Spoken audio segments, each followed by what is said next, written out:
What's up and welcome to another Mograph Mocast. I'm Dave. And I'm Matt. And joining us today is our good friend, Mr. Ryan Talbot. Hello. And Mograph is a supplement to our site, mograph.com, which is a motion graphics tutorial site with tutorials, plugins, podcasts, and other Mograph stuff. And on the show, we talk about everything ranging from motion graphics to Cinema 4D, After Effects, plugins, render engines, doing business, doing taxes, being a contractor, or working for the man. And you can email us info@mograph.com and let you know what you think about the show, questions, comments, concerns. We love hearing from you and getting your questions about Cinema 4D stuff, motion graphics stuff, whether it has to do with technical stuff, whether it has to do with the industry, questions, your own personal concerns and thoughts on the Mograph industry. Let us know what you think. Let us know if you have questions, even if you're new, even if you're experienced. We'd like to talk about it all and include everybody. So Ryan's here. Hello. Welcome to the show. What's going on? And we're gonna it's gonna be a short show. Is it? You know, it might be a short show. We didn't really have that much stuff this week that came up. I was working a lot. Matt, you were working a lot. We just we don't have a lot of notes and links, so we'll do what we can. And it's May. It's gonna be May. It's gonna be May. It's May, which means the first half of May is going to be very boring, and we're not going to have any work to do. And then come the 15th, we're going to be jam-packed with work. This is the way it happens every year. Every year on the 15th, we get a call, and then we do like a month's worth of work in 2 weeks. It's really weird. Yep, it's really every year. Weird. Is it like the same client or a different client? No. It's always different. We've just noticed it just happens to happen every time. I don't know why. Yeah, it's weird. Yeah. Ryan's here. Ri-Fi went to his birthday party the other night. That was fun. How was it? Had a good time. It's good. Good times. So, a couple things. Got a new audio setup going on over here. As far as routing, it should seem exactly the same to everybody else. However, to me, it's a little bit different. One of the problems we were having before is people on the other end of Skype couldn't hear the things I was playing, which kind of sucks sometimes. So hopefully that's all working now. And, now you can hear me beatboxing and singing along with the music at the beginning. It's great. No, that's always there. Oh, you can always be heard. I know that. You know that, right? Now, while I'm beatboxing and singing, it's actually on the beat and the tune. Oh, yeah. Right. Directly to the, because now you can sing along. Right. Yeah, so got that going on. Stop the presses. There was a coffee cup. Oh, my gosh. In Game of Thrones last night, somebody's Starbucks was really? accidentally left on the table, and they didn't notice. I guess so. They didn't. It could have easily been painted out. Yeah. Oh, extremely easily. I think that's hilarious. I'm wondering who dropped the ball on that. You know, was it the director or like the people who watch for a lot of people dropped the ball. Consistency? What is it? What's the thing? Yeah, the continuity director. Yeah, or was it the the VFX team or something, or did just really no one notice? I mean, you got a bunch of people crowded around a production monitor watching the shot, and nobody noticed it. Nobody there noticed it. None of the actors noticed it. Nobody in editing noticed it. It has to be. And I understand it was just kind of off in the corner. Yeah, I saw the photo of it. No spoilers. I guess. Yeah. I don't know. Is it a spoiler? No. Is it a spoiler? I have no idea. I haven't seen it. I did see Endgame, though. Is it a spoiler to say there's a coffee cup? I don't think it's a spoiler. No, that's not a spoiler. Endgame is excellent. Go see it. I won't say anything else. But it's I gotta say, I'm very impressed with everyone on the internet. Like, on the Slack, on Twitter, on Reddit. Everyone is doing a great job of not giving any Endgame spoilers away. Because all I want to do is talk about it with someone, but I can't, And so I want to thank everyone, because I went into it yesterday. I went and saw it, and I went in completely spoiler-free. It was amazing. Totally. Yeah. Did you have to use the bathroom halfway through?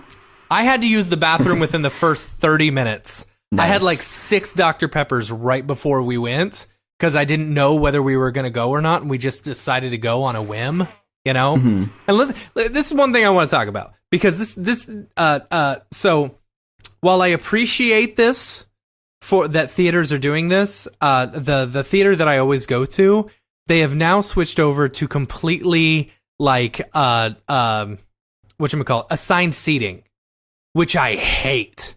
Like, really? It's cool, like, if you go and get your assigned seating, like, a week or two in advance, and you only have to show up 15 minutes before the show or whatever. That's cool. But, like, if you just want to go see a movie, and, like, it's opening weekend, you know, I'm so used to sitting down and waiting for 2 hours before the movie starts so that I can get a good spot. You know, that's the way I'm used to doing it. And if I want to go see a movie on opening weekend, I don't want to have thought about it a week and a half ahead of time and gotten my seats and my tickets, you know? And that's why it's taken me so long to go see this movie, is because all the theaters around me all have assigned seating now. It's like, I'm not going to sit in the first 2 rows. I'm just not going to go. Right. I don't know. I guess I don't understand. So why don't you just? I mean, you can get tickets ahead. Why don't you like getting them ahead of time? Like, I like that. I like. No, I don't mind. I don't mind getting them day of. You know. Yeah. But like a movie like this, I literally could not get something day of and get a seat that was not the first 2 rows unless I was going at 8 a.m, you know, or really late at night. And if I'm trying to take my kid, you know, like last night we went at 8 p.m. Yeah, I'm a terrible parent. I kept my kid up until midnight last night because I wanted to go see Avengers, you know? So this is more because you're totally fine with showing up 2 hours early and doing it. Absolutely. When it's opening weekend, I think that's the fun of like going and seeing a movie. At least it always was with me growing up. You go on opening weekend, you get there a couple hours early, you wait in line, you get to nerd out with all the people, you know? And then you go see the movie and you get a really good spot, you get to rush for your seat. Yeah. Yeah. I'm not a fan of the waiting part, but I do enjoy going to all the midnight showings, because that's when the audience is like the most hyped. They'll like cheer for all the trailers and like whenever any emotional beats happen during the movie, you hear that reaction in the theater. That just makes it so much better. Yeah, I really wanted to clap at the end of Endgame, but I didn't want to be one of the theater clappers. One of those guys. One of those people, you know, like the same people who clap whenever the airplane lands. Oh man, people who clap when the airplane lands. Oh, it must be their first airplane ride if that's what they're doing. Yay, we didn't die. Yay. Yeah. I don't know. So a couple other things on the weekend review. I've got Dropbox Space Saver. This is new and scary to me. What is it? A little bit. Okay, so I think this is on the regular account has the sync stuff too. It's not in beta anymore. It hasn't been in beta for a while. I don't know. We've had selective sync forever. Yeah, the selective sync thing, you know, you can right click and, you know, you still see the file there, but it's not on your computer. It's not taking up room. So they have a new beta coming out that they asked if we wanted to try. And I'm kind of reluctant. I'm trying to figure out if I want to do it. And that's it. It looks at kind of like iCloud does on your iPhone. You know how older photos and videos and stuff, it just kind of unsyncs. Like you can see them there, but they're in the cloud. And if you want to use them, they just appear. Well, if you can set this on, then it'll sit there and figure out what files haven't been used on your computer in a long time and unsync them. Oh. So you're not sitting there worrying about running out of room because a project's been sitting there for 3 months with, you know, 400 gig on your hard drive. Can you set the amount of time? I do not know. That would be interesting. I would hope so. I'm just a little reluctant because I'm like, you know what's going to happen is there's something that you leave synced on your computer on purpose. Right. And then it unsyncs like 400 gig and you're like, oh God. Yeah. That whole project is gone and I have to resync and it's going to take a day. That's an interesting idea.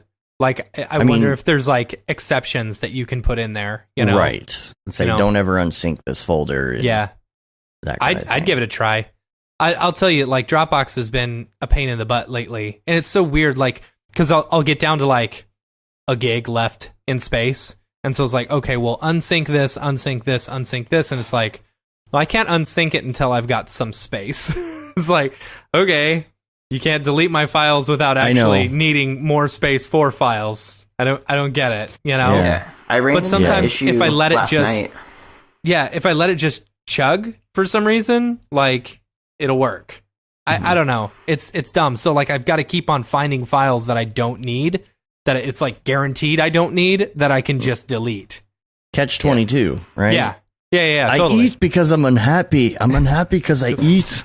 It's a vicious cycle. No, it doesn't make sense because it's like you don't have room to sync, and you're like, I know, that's why I don't know. I get these I get these surveys from Dropbox all the time, and I always say, you know, I have a list of things, stuff like that, right? And the number one thing that I always say is give me priority.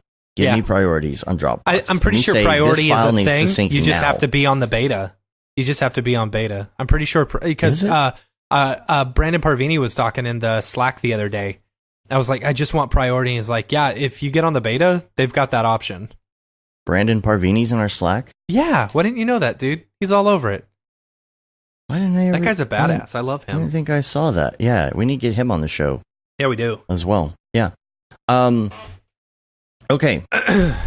Next thing on the agenda, I forgot to mention, I got a really good deal on a 21:9 monitor. Like a really good deal. Right. And it was like four... Yeah, like I don't know, what was it? $400 or something like that, yeah. Yeah. Or $450 or something like that. It's the LG 21:9. It's the same one that I had for like $700. Yeah. And I have this link, so if anybody wants it, I don't know why it's so much cheaper from this place, but like, there it is. You know, I've got it. If anyone's looking for, because it's the 4K version. The 4K version is always more expensive. Is that the same one we've got? It's the same one we've got. Exact same one? 4K. Well, I say 4K. It's like, you know, 3,000 something. Yeah. Yeah. 450. And as long as it's not tree fitty. Razer has great laptops and great like equipment, but I just can't stand their customer service. And so I'm trying to figure out what's going on with this. And you know, maybe some other people have had some Razer customer service experiences before, but I get frustrated because it's really hard. I'm sorry. It's really hard to talk to people on the phone about it. Like their customer support people, I'm not sure where they're sourcing from, but like it's so hard to explain a problem to them. Yeah. And so it took me forever to explain to them that I just needed a new battery. Like that's all it is, right? And if you don't respond to their cases or whatever, it closes the case within like 24 hours. So you really have to be on it with responding to them over email. So I send in the laptop like last week, and it shows up, and they assess it, and then I get an email from them, and it's an invoice for $540. Yeah. And I'm like, dude, that's like a quarter of the cost of the laptop in the first place. Like, what is this? And the line item says LCD something. I'm like, I didn't send it in to get the LCD replaced. What is going on? So I got another email from them about an hour later, before I even had time to address it, right? And they say, oh, we decided we were going to replace your battery for free, which I don't understand why. I was fully expecting to pay for it. And so they're like, well, there's this other optional thing if you want it. You can just say no if you don't want it. And I'm like, but there's no explanation. Why are you saying I need a new LCD something or other? Did the watch, you're going to get it back. Crushed? You're going to get it back, and like they're going to be like, oh yeah, the screen doesn't work. It in for this? Yeah, we told you the screen didn't work. But like, wait, what? The screen worked when I sent it out. Yeah. So now I got to call them and figure that all out. I don't know if anyone else has like Razer problems. Yeah, or Phil what, was saying but, on the on the chat. He said he does Razer support through Twitter. He said they were really good. So maybe you should just do that. Maybe because it's just like one social media guy. But I don't understand why you would send somebody a bill like that for some outrageous part and not offer an explanation on why you're doing that. Right. It's almost like, you know, it's almost like something happened to the LCD and shipping and they didn't tell me. Yeah, I hope that's it's like, not oh, the case. by the way, your screen was smashed. You know, and they're just going to send me back. Yeah. But I don't know. It was insured and all that stuff, so it's fine. You know what I don't like is So I tried to sign up for like a month of video blocks the other day. And what's video blocks? It's like a stock footage website. Okay. Yeah. But it's like an a la carte, right? Like you pay monthly and you get a bunch of stuff. I wanted to pay monthly, right? But then in the fine print, it's like billed annually with a little asterisk. Yeah. I'm talking about this too. So they billed me for the whole year. And I'm like, whoa, no, that's not what I wanted. So like I emailed their support and they have this like third party company. And so I get on the phone with them and the guy doesn't even like work for Video Block. So he doesn't like know anything about it. And so I'm like trying to explain what happened. And he's like, okay, I'll tell them. And then later on, they send me this email and they're like, oh, we can't refund you because we let you use our stock footage for any commercial use. So you bought the whole year. I'd call the credit card company and be like, hey, their thing was really shady. I don't want to pay for this. Yeah, that's what I said. I responded and I was like, that's a slimy business tactic. And then they refunded me for like 11 months. So that's good. Yeah. Yeah, I hate it's not cool. I hate it when people do that where they're like, it's $6 a month, but it's billed annually, you know? So you have to pay it all at once. So it's not $6 a month. It's not really $6 a month. It's if you break it down that way, but I can't. There's no option to pay monthly. It's also $3 every half month. Like, what's the point of dividing? Right. Like when you go to the store and buy a computer. You know what? Let's just break down everything for less that way. than a cost of cup of coffee a day. You could get story blocks. Oh my gosh. It's like, imagine going to like Fry's and all the computers are priced in how much it costs per month to own them. Yeah. Right. Like, what's the point of even doing that? You still have to buy it outright. I still have to buy the computer. Yeah. I saw this other like really clickbaity YouTube video where the title was like, how I bought a Tesla for $79 a month. And then you go and watch it. I saw that. Yeah. Didn't you like trade in like a ton of stuff in order to get that too? Or something? And there was like some like tax thing and I don't know. It seemed weird. I didn't completely understand it. Yeah. It was like 20 minutes long. So. Well, that's what they do when they do solar panels and stuff too. When they break it down and tell you what solar will cost on your house. So solar is good. Like, we did that too. And we showed him our bill. We're like, we live in a brand new house. He's like, yeah, you're not gonna get better than this. You guys are already pretty energy efficient. And so it's like, for people in California, who have really high electricity costs and stuff like that. Oh heck yeah, solar's where it's at. But here in Texas, like, energy's nothing. It costs nothing. During the summer, my maximum bill for my 3,200 square foot house is like maybe $300. You know. So, and I realized that I'm overpaying the other day for my electricity because I signed up for something thinking that I was going to be rendering a lot and, that the house wasn't very efficient because I've been judging it by previous homes that I've had, Right. And so I go for like the super low rate for 2,000 kilowatt hours. And I have not spent over 2,000 kilowatt hours even once in the year that I've lived here. But that's only because you insist on using wind power for all yours, right? No, this one I was just like, I just want the cheapest one, and I ended up paying for the most expensive electricity I could possibly buy. Oh man, why don't you go to powertochoose.org? I did. Is that what you used? That's what I used, yeah. But That's weird. So like, and I don't know, I think I got screwed somehow, But that my thing's up in 2 months, but then I will go over to 100% wind. Because at least I know what, and my energy company, Jexa Energy, they're awful. They're so terrible because like I got like 6 months into my bills and I was like, okay, I just want to go on average billing. They're like, well, we can't do that because you don't have a year, but I mean, I guess we can. So we'll just average it out. And so then it's like, I get my average bill. It's like, you owe $7. I'm like, there's no way I owe $7 for like, average billing. And so I've been paying like $175 a month every single month since, and I finally just got a bill the other day. Oh, average billing has gone up to $30. I don't, you guys are stupid. I don't understand why this is so hard for you. Like at no point have I ever spent less than $30 or less than $150 on my electricity. How is that average billing? Yeah. That's funny. Maybe it takes them a couple months to figure out what your average is, so it's really low at first, and then it goes. Yeah, well, I mean, the only thing that I could think was that they were averaging in 12 months, but all the other months that I wasn't paid, it was at zero.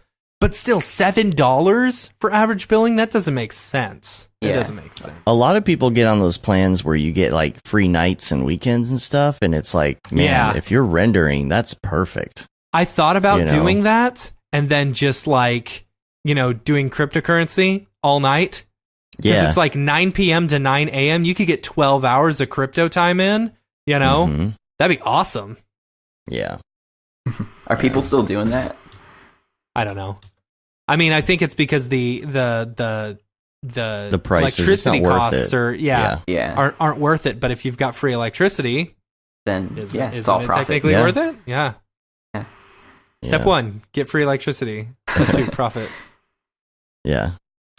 So, Matt, do you have any Camp Mograph updates? I don't know if we have much to talk about, but... I don't know if there's any updates. We are ending the early bird specials at the end of the month. So you've got how many days left? We got a little counter on the thing. 26 days. 26 days left until we end the early bird special. So if you're gonna get a cabin, get with your folks, your peeps. If you need an invite to the Slack, there's a bunch of people who are looking for cabin mates on the Slack. So if you want to go and you still need cabin mates, you can hit us up for a invite to the Slack. It's what's our thing? info@mograph.com. Yes, info@mograph.com, or you could hit us up on social or wherever. Yeah, to or get hit an us up invite. on social. We'll get you an invite. Hit us on the Slack, and we'll get you an invite. Oh wait, so yeah. That's it. Other than that, new I don't know. Sponsor. Are we talking about any new sponsors? Oh right now, yeah. Or is that... we can talk about it. We're super excited to have Pixel Plow on board as one of our sponsors. So I don't know if Ty's gonna make it out. I really hope he does. That'd be fun. Yeah, it would. So, but big shout out and thanks to Pixel Plow, the newest sponsor for Camp Mograph. So, yeah. Cool. And then as well as thanking all the other sponsors, we've got School of Motion, Maxon, and Red Giant. So big shout out to all of our sponsors. We appreciate all the help. They're helping us make this a super awesome camp. And if you don't know anything about Camp Mograph, go to campmograph.com. Check it out. It's basically going to be a really awesome weekend full of amazing teachers, workshops, fireside chats. It's going to be insanely awesome. So get your tickets. Workshops every single day. Oh my gosh. Yeah. Bunk bed every single day. Also, there's a flash sale going on. Yes, Maxon's tomorrow. Flash sale. Do you May know the 7th. details? I don't know all the details, on, but it sounded pretty good. Getting all excited. Gotta chill out. You're all hot and bothered about that flash sale. Yeah, dude.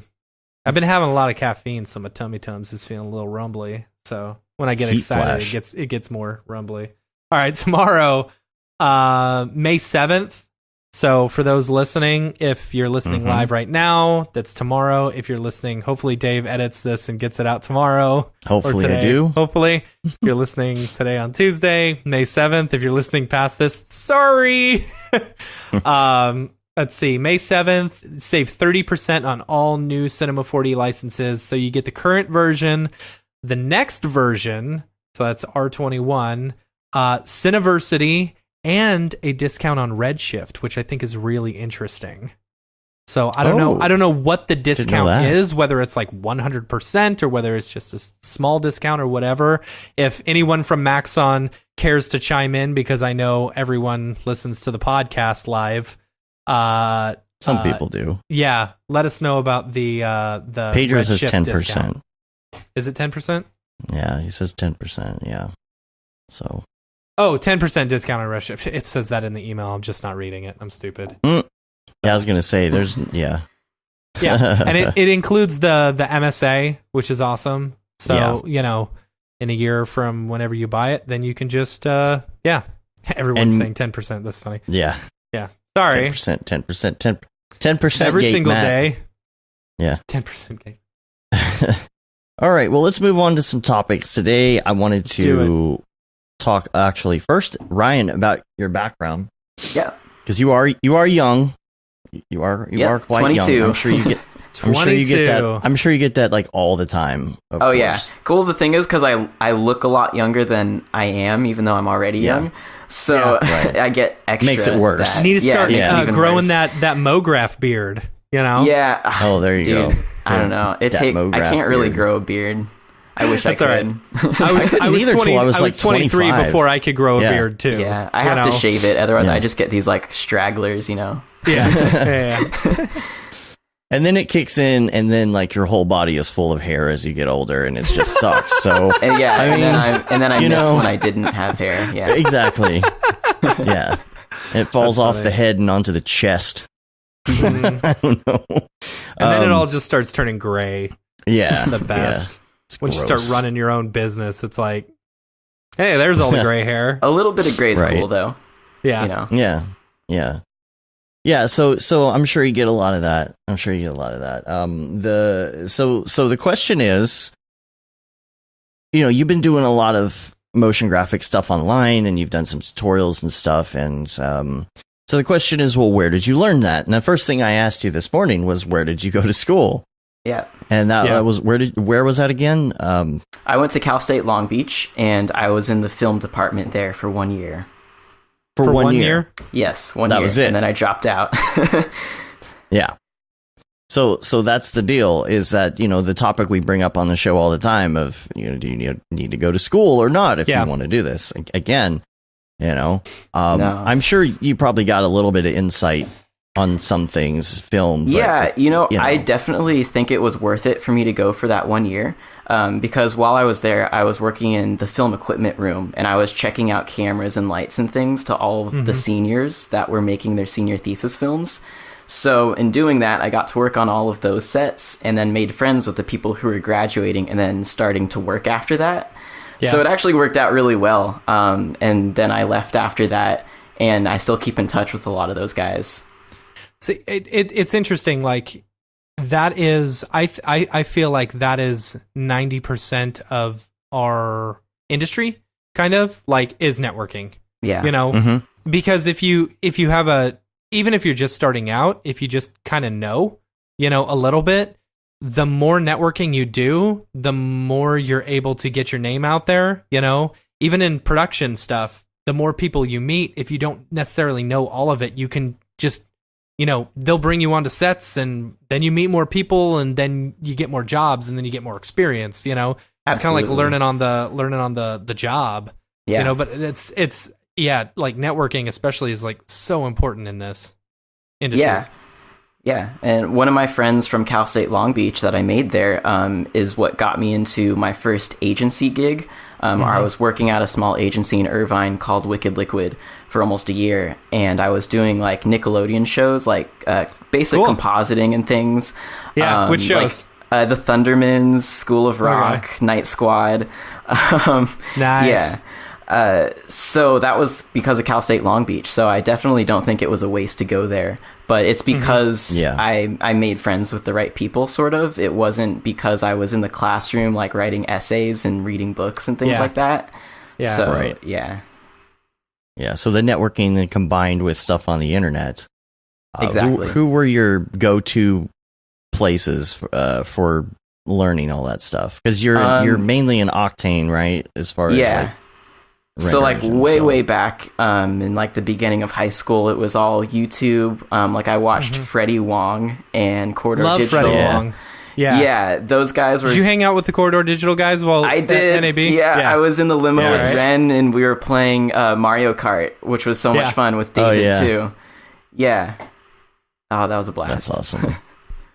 So what else? Grayscale Gorilla? No. I kind of skipped Grayscale Gorilla. Oh, really? I have seen some of their stuff. Like Chris Schmidt has some really good tutorials that I've watched. But...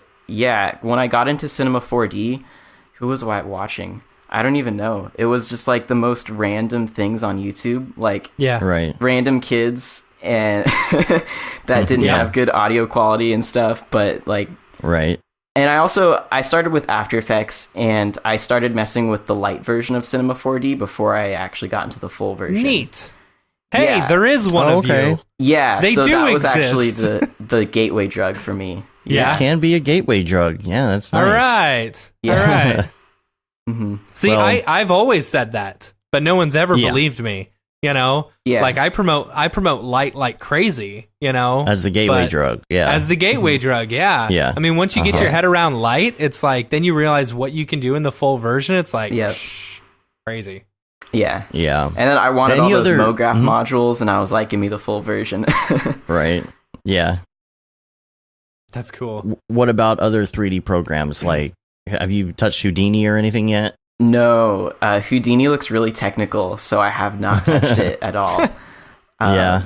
I use like 3ds Max for converting CAD files. Like one time I tried to learn how to retopo in Maya. Blender a really long time ago, but Yeah. I haven't touched that in years. I'm sure it's way better now. And then Substance Painter a little bit. Yeah. Yeah. Well, you did a tutorial on Substance Painter then, right? I did. On your channel. This was if I have it right, I don't have it listed, but this is the one that was Substance Painter Octane Cinema 4D workflow, right? Is that the one I'm thinking of? Yeah, Okay. so I show like UV unwrapping in body paint, just like very basic, like quick and dirty. The UVs are actually like not the best, and then in Substance Painter, I show how to actually paint over the seams so that you don't see them anymore. Which is not like necessarily a production ready thing, but it's a quick and dirty way to get things done, I think. Right. Now, I remember when that video came out, but at the time, I don't think I had met you yet. So when you sent it, I was like, oh, yeah, I remember this video. I really want to get more into Substance, like I say all the time, and like I say about every program, really. But Yeah. I guess there's a new update for it. Yeah. There's a lot recently. of really cool features, and like I think the coolest one is now they actually have displacement in the viewport, and you can paint displacement maps live, which is really cool. Oh, that's cool. Yeah. So you can see that feedback. Yeah, that's pretty good.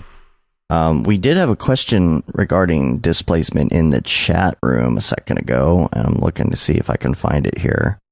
Oh, dang it. It was in the other chat. So I don't have it here. It's off my list. But basically, he was asking about the height of displacement maps in Octane. If you can, is there a way to adjust that? Which, there's... that would be height. Yeah. Sorry, what was the question again? How to adjust can you adjust... I think he was asking if you could adjust the height of displacement maps within the displacement map, but it's not the map itself that controls the height, it's the software. So if this is Octane, it would be just...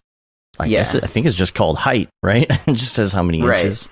Yeah, you would just adjust that in Octane, the possible to displacement level. contain the height of displacement map in a mesh. Contain. Like mount in an orb. You want to increase the height till it starts touching the orb boundaries, but doesn't outgrow the orb. Okay. Yeah, so like a limiter almost. Yeah. Well, I don't know wouldn't if a that's limiter... That would just be adjusting the gamma of that map, essentially. Yeah, there's Would it the be? midpoint. You can adjust the midpoint, and that would change like where it starts, like closer or farther away from the geometry. And then probably in Substance Painter, you would add a filter, so you would clamp those values. Right. Yeah. Yeah, and I don't think you can control gamma. I don't think it does anything if you adjust the gamma in Cinema. But I think changing the gamma would kind of push some of those levels up or down closer to the, like a clamp, like you said. Yeah. So hopefully that answers the question. The clamps! Clamp! All right. Let's see what else we have on the list. Oh, so let's talk about time management a little bit. Okay. You were mentioning before the show as well that you had to turn down a project just recently. I was kind of bummed because it was somebody... Send it our way, yo! It was one of those people that like I watched on YouTube growing up. It was one of those things where I really wanted to take it, but I'm busy doing this other thing right now for Australia's Got Talent, and so cool. Yeah. So my friend, who's actually a professional pole dancer in Australia, she's on Australia's Got Talent, and we're working on her first act right now, and she's actually doing projection dance. So I'm creating visuals for that. Oh, okay. Yeah. That's super cool. how's that going to work? How does the projection on that work? So she films her choreography like on a flat background, front on, and then sends that to me, and I sort of use that as a template in After Effects to basically map all the visuals around her. That's super cool. Okay, so it doesn't have to be really done like on the fly, as long as it's... No, it's all pre-rendered. It's not on the fly. Yeah. But she's got to make sure that she's like on her right? on it. Yeah. That's cool. I'd like to see that once it's done. Yeah, so it's going to be done May 23rd because that's when they're filming it. And I'm going to be flying out there to watch it on the show. To Australia? Yeah, so I'm going to be in the audience. Nice. Yeah. We've been throwing around the idea of going down to Australia for Node Fest this year. Oh yeah, which would be fun. Actually, I went in December to Australia and I missed Node Fest by like a week. Yeah. Man, that's a long flight. I've never done that. Is it pretty bad? Yeah, it was 17 hours for me. And that's from California. Yeah. And I didn't fly first class or anything. So I paid like $150 to get the extra legroom. So there's like the bulkhead seat, not the bulkhead, but like there's nobody in front of you. It's like the emergency exit. The emergency exit line. Yeah. That's good. That was probably worth it. Yeah, it's big time worth it. Yeah, the thing about a trip like that, 17 hours, and from where we're at, that's another 4 hours. Yeah. Mm-hmm. So 21 hours on a plane, oh my god, like you gotta have you first lose 2 days. You lose 2 days. Yeah, so it's like a day, the next day there right now, minus 7 hours.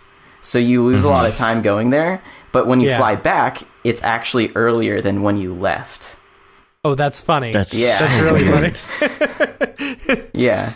Well, we'll land next Tuesday, and then when we come back, yesterday. It'll be the Thursday after next.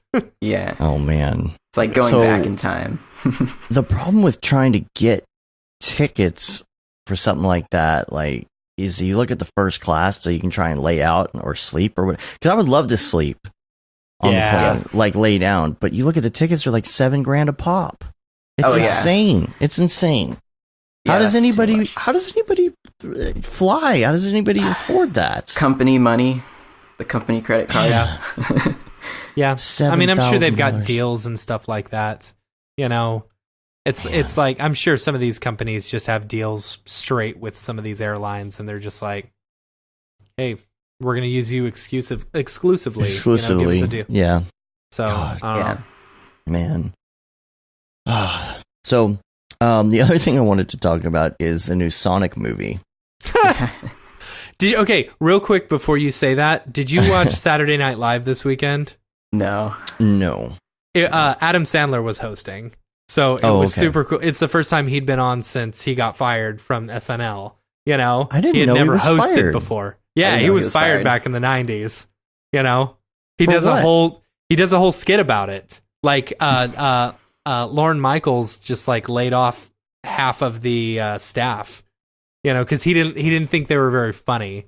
Oh, so he didn't do something specifically? No, he didn't do something. Oh, yeah, like him and Farley and Spade or something like that. They were all fired. Chris Rock, they were all fired. Did he do a Sonic thing or something? Is that why you brought it up? On the Weekend Update, they were talking about like how ridiculous some of these politics are that are going on, like, and all the ridiculous things that Trump is doing, and how Democrats are just like sitting back and letting it happen, and blah blah blah. And he said, but all we can argue about is that Sonic has real teeth.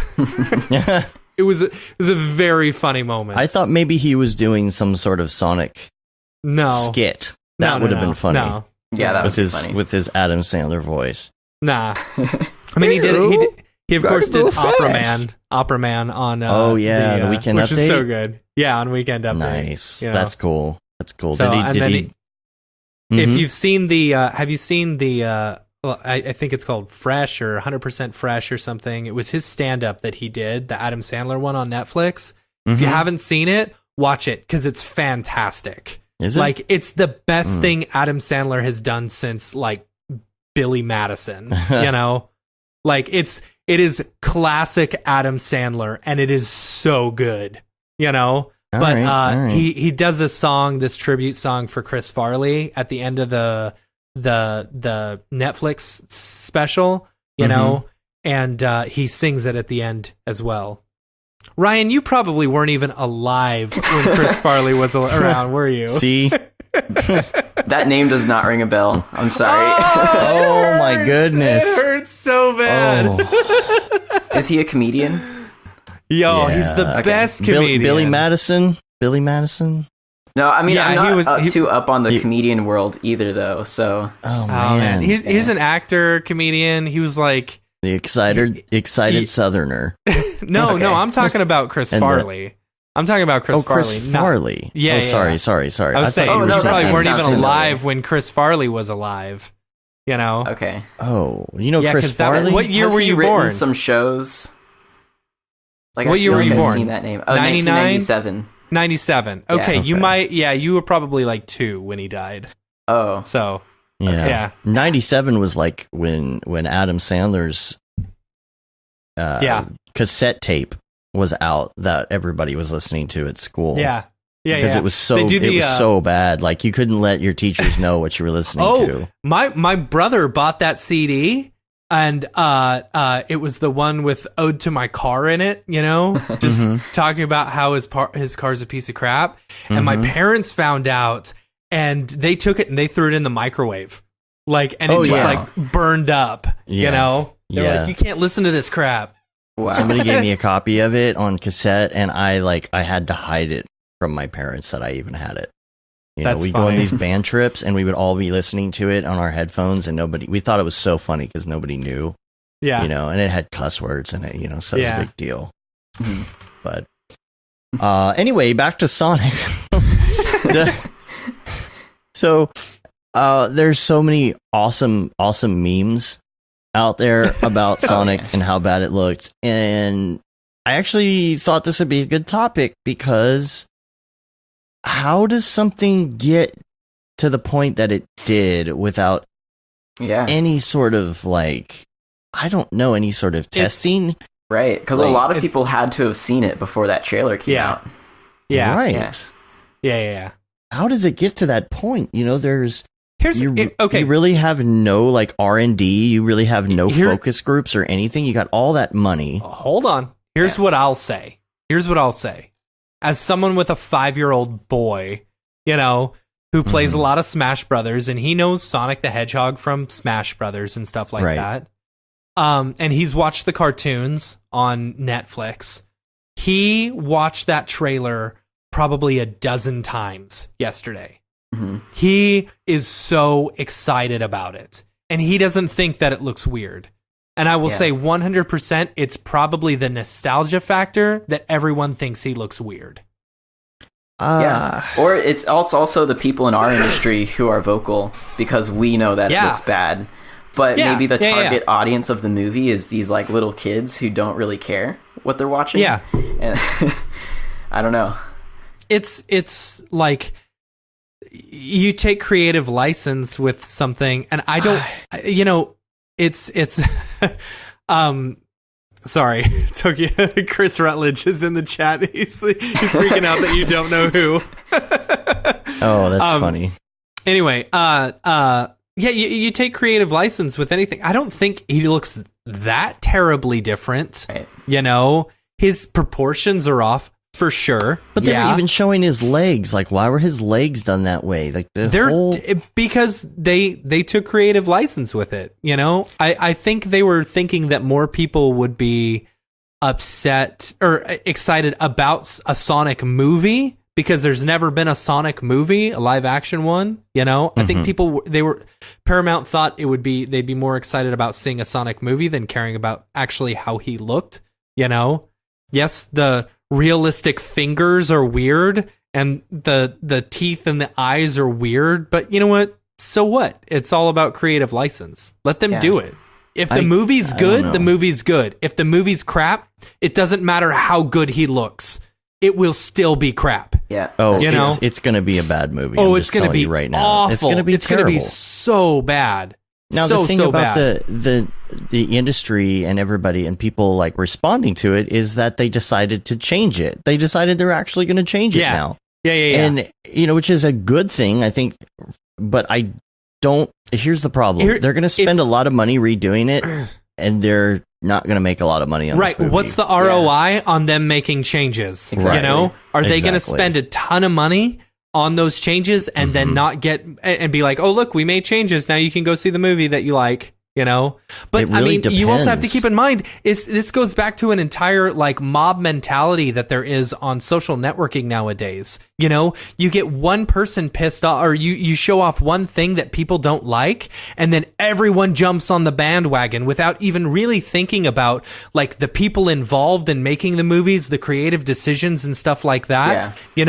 People are like, oh, I don't like the way he looks. He's got realistic teeth. Well, have you ever really seen what a hedgehog looks like? Yeah. I mean, they probably look more like that, Right, but like there's a difference between using creative license to like make it look cool, like the new Pokemon thing with Pikachu, the Pikachu but thing, like Detective Pikachu. Here's all right, and this is like Detective Pikachu looks freaking awesome. Yeah. I was not on board when I heard the phrase Detective Pikachu, but after seeing the trailer, I was 100% sold because they did such an amazing job on the characters. That's what I'm talking about. And though. the movie, the story, it may not be the best, but they paint it out to be much better than what the Sonic movie did. The Sonic movie, it was Jim Carrey being Ace Ventura, for like half of the trailer. Anyway. Yeah. And who knows, like, that director tweeted that out because there was so much backlash, but who knows what the studio's thinking. Like, maybe he's just saying that because he feels bad and he wants to make people happy, but then he goes to the studio and they're like, yo, we don't have more money for this. Like, so who knows what's really going to happen. Or what if they just change the eyes a little bit? It's like, okay, well, you didn't change the proportion. You just changed the eyes. Oh, you gave him, like, I don't know, different teeth. I'm sorry, I can't pronounce your name in the chat. I'm not even going to try because I'll probably sound awful. But he says, what if Sonic's first look is some kind of marketing gimmick, like Aladdin's first appearance of Genie? What if they did it and they actually haven't created the rest of the CG yet? Yeah, but like if you've looked at the new trailers of Aladdin, the Genie still looks bad.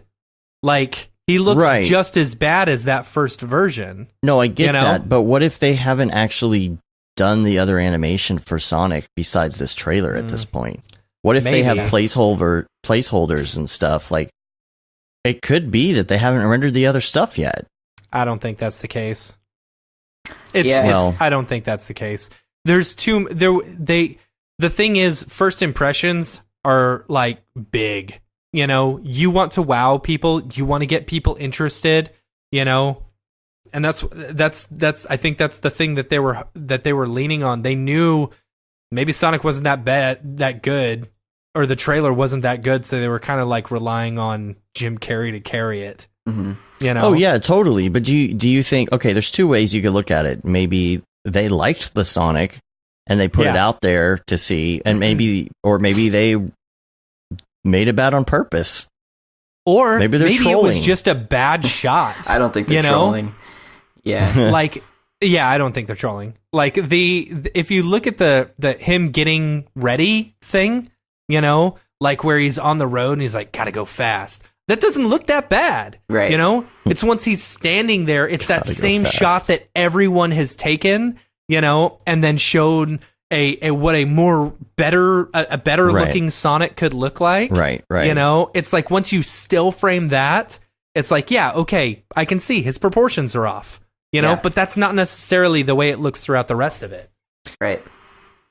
Yeah. Course, and it's dumb. Why can he outrun a whole bunch of rockets, but he can't outrun one stupid little dart? That doesn't make sense. Is it because he didn't have his shoes on? Someone made the joke that they guarantee when he takes his shoes off, he's got human feet. Oh, yeah. Oh, God. Yeah. I kind of want that to be a thing now, just so I can laugh at it. Yeah. No, someone draw that up. That'd be great. The thing I don't understand is there no R&D anymore? Are we that constrained with budgets and overhead now that we can't have a little bit of like... Just a little, like focus groups are not that expensive to do, right? If you have millions of dollars of budget for something like that, why not spend, I mean, it's $50 a person to have someone in a focus group. Why not do that? Say, what do you think of this character? And, you know, but. By the way, do not Google Sonic with human feet. Boy, that comes up with some weird stuff. I instantly regret this decision. Rule 34. Rule 34 of Sonic. Yeah. Oh, man. There you go. There's one in the dingus for you to look at. It's really creepy. And like, I love that they added the wrinkles in his feet and stuff. It's like, yeah. Gross. Oh, yeah. Gosh. You know, like the most random thing that actually bugged me in addition to the Sonic design in that trailer was the shot of the Earth. I don't know if anybody else like noticed it. It was really fast, but the shot of the Earth was super like low resolution. You could see the bump map on the Earth. Oh, that's funny. It was like they literally took Google Images and just like put it on a sphere. And like it, you know, I don't know. It looked like the standard render and it was just, I don't know. That bothered me. I was like, man, I could recreate that in like 2 minutes. Right. It's in the trailer. Where is it at the beginning? It's like the power's going out on the planet because Sonic like blew a fuse or something, or a transformer. Is it because he was going 730 miles an hour? Yeah, I think it's in the first half. Yeah, but when you watch it in HD, if you look at that bump map, you can really see it. Man, I can't find it. That's the problem. Oh, yeah. Mm-hmm. Where did you force the time code? 36 seconds. So, I mean, the thing is, like, yeah, you're not paying attention to the outlying area or whatever, because the main focus is on all the lights going out across the country. Right. But even that looks a little low. Yeah, but even that is like... Yeah, like, I'm bringing it's it up clearly right now. a JPEG or a PNG. Yeah. Oh, it is. Like if you look over on the right side... You're using the clouds as a bump map. Exactly. Yeah. Okay. That's really weird. Yeah, and there's no specular on the ocean. So like the specular is the same on the clouds as the ocean. So here's my question. You know, are they outsourcing this to a whole bunch of different people? Maybe not the trailer, but like as far as how as far as Marvel movies does? I mean, how do you even handle that? You know, you've got X number of contractors probably working on something, and you know, how do you distribute that? And if you did, it's like, oh god, now we've got to redo the character, we've got to send this back out. Is it as easy as we come up with a new character, we throw them back up into all of these scenes and just do a replace and then just hit render? Or is there going to be a lot more? Is it going to have to go to a lot of other people? Are there like a million contractors? Like, how expensive is this going to go? Yeah.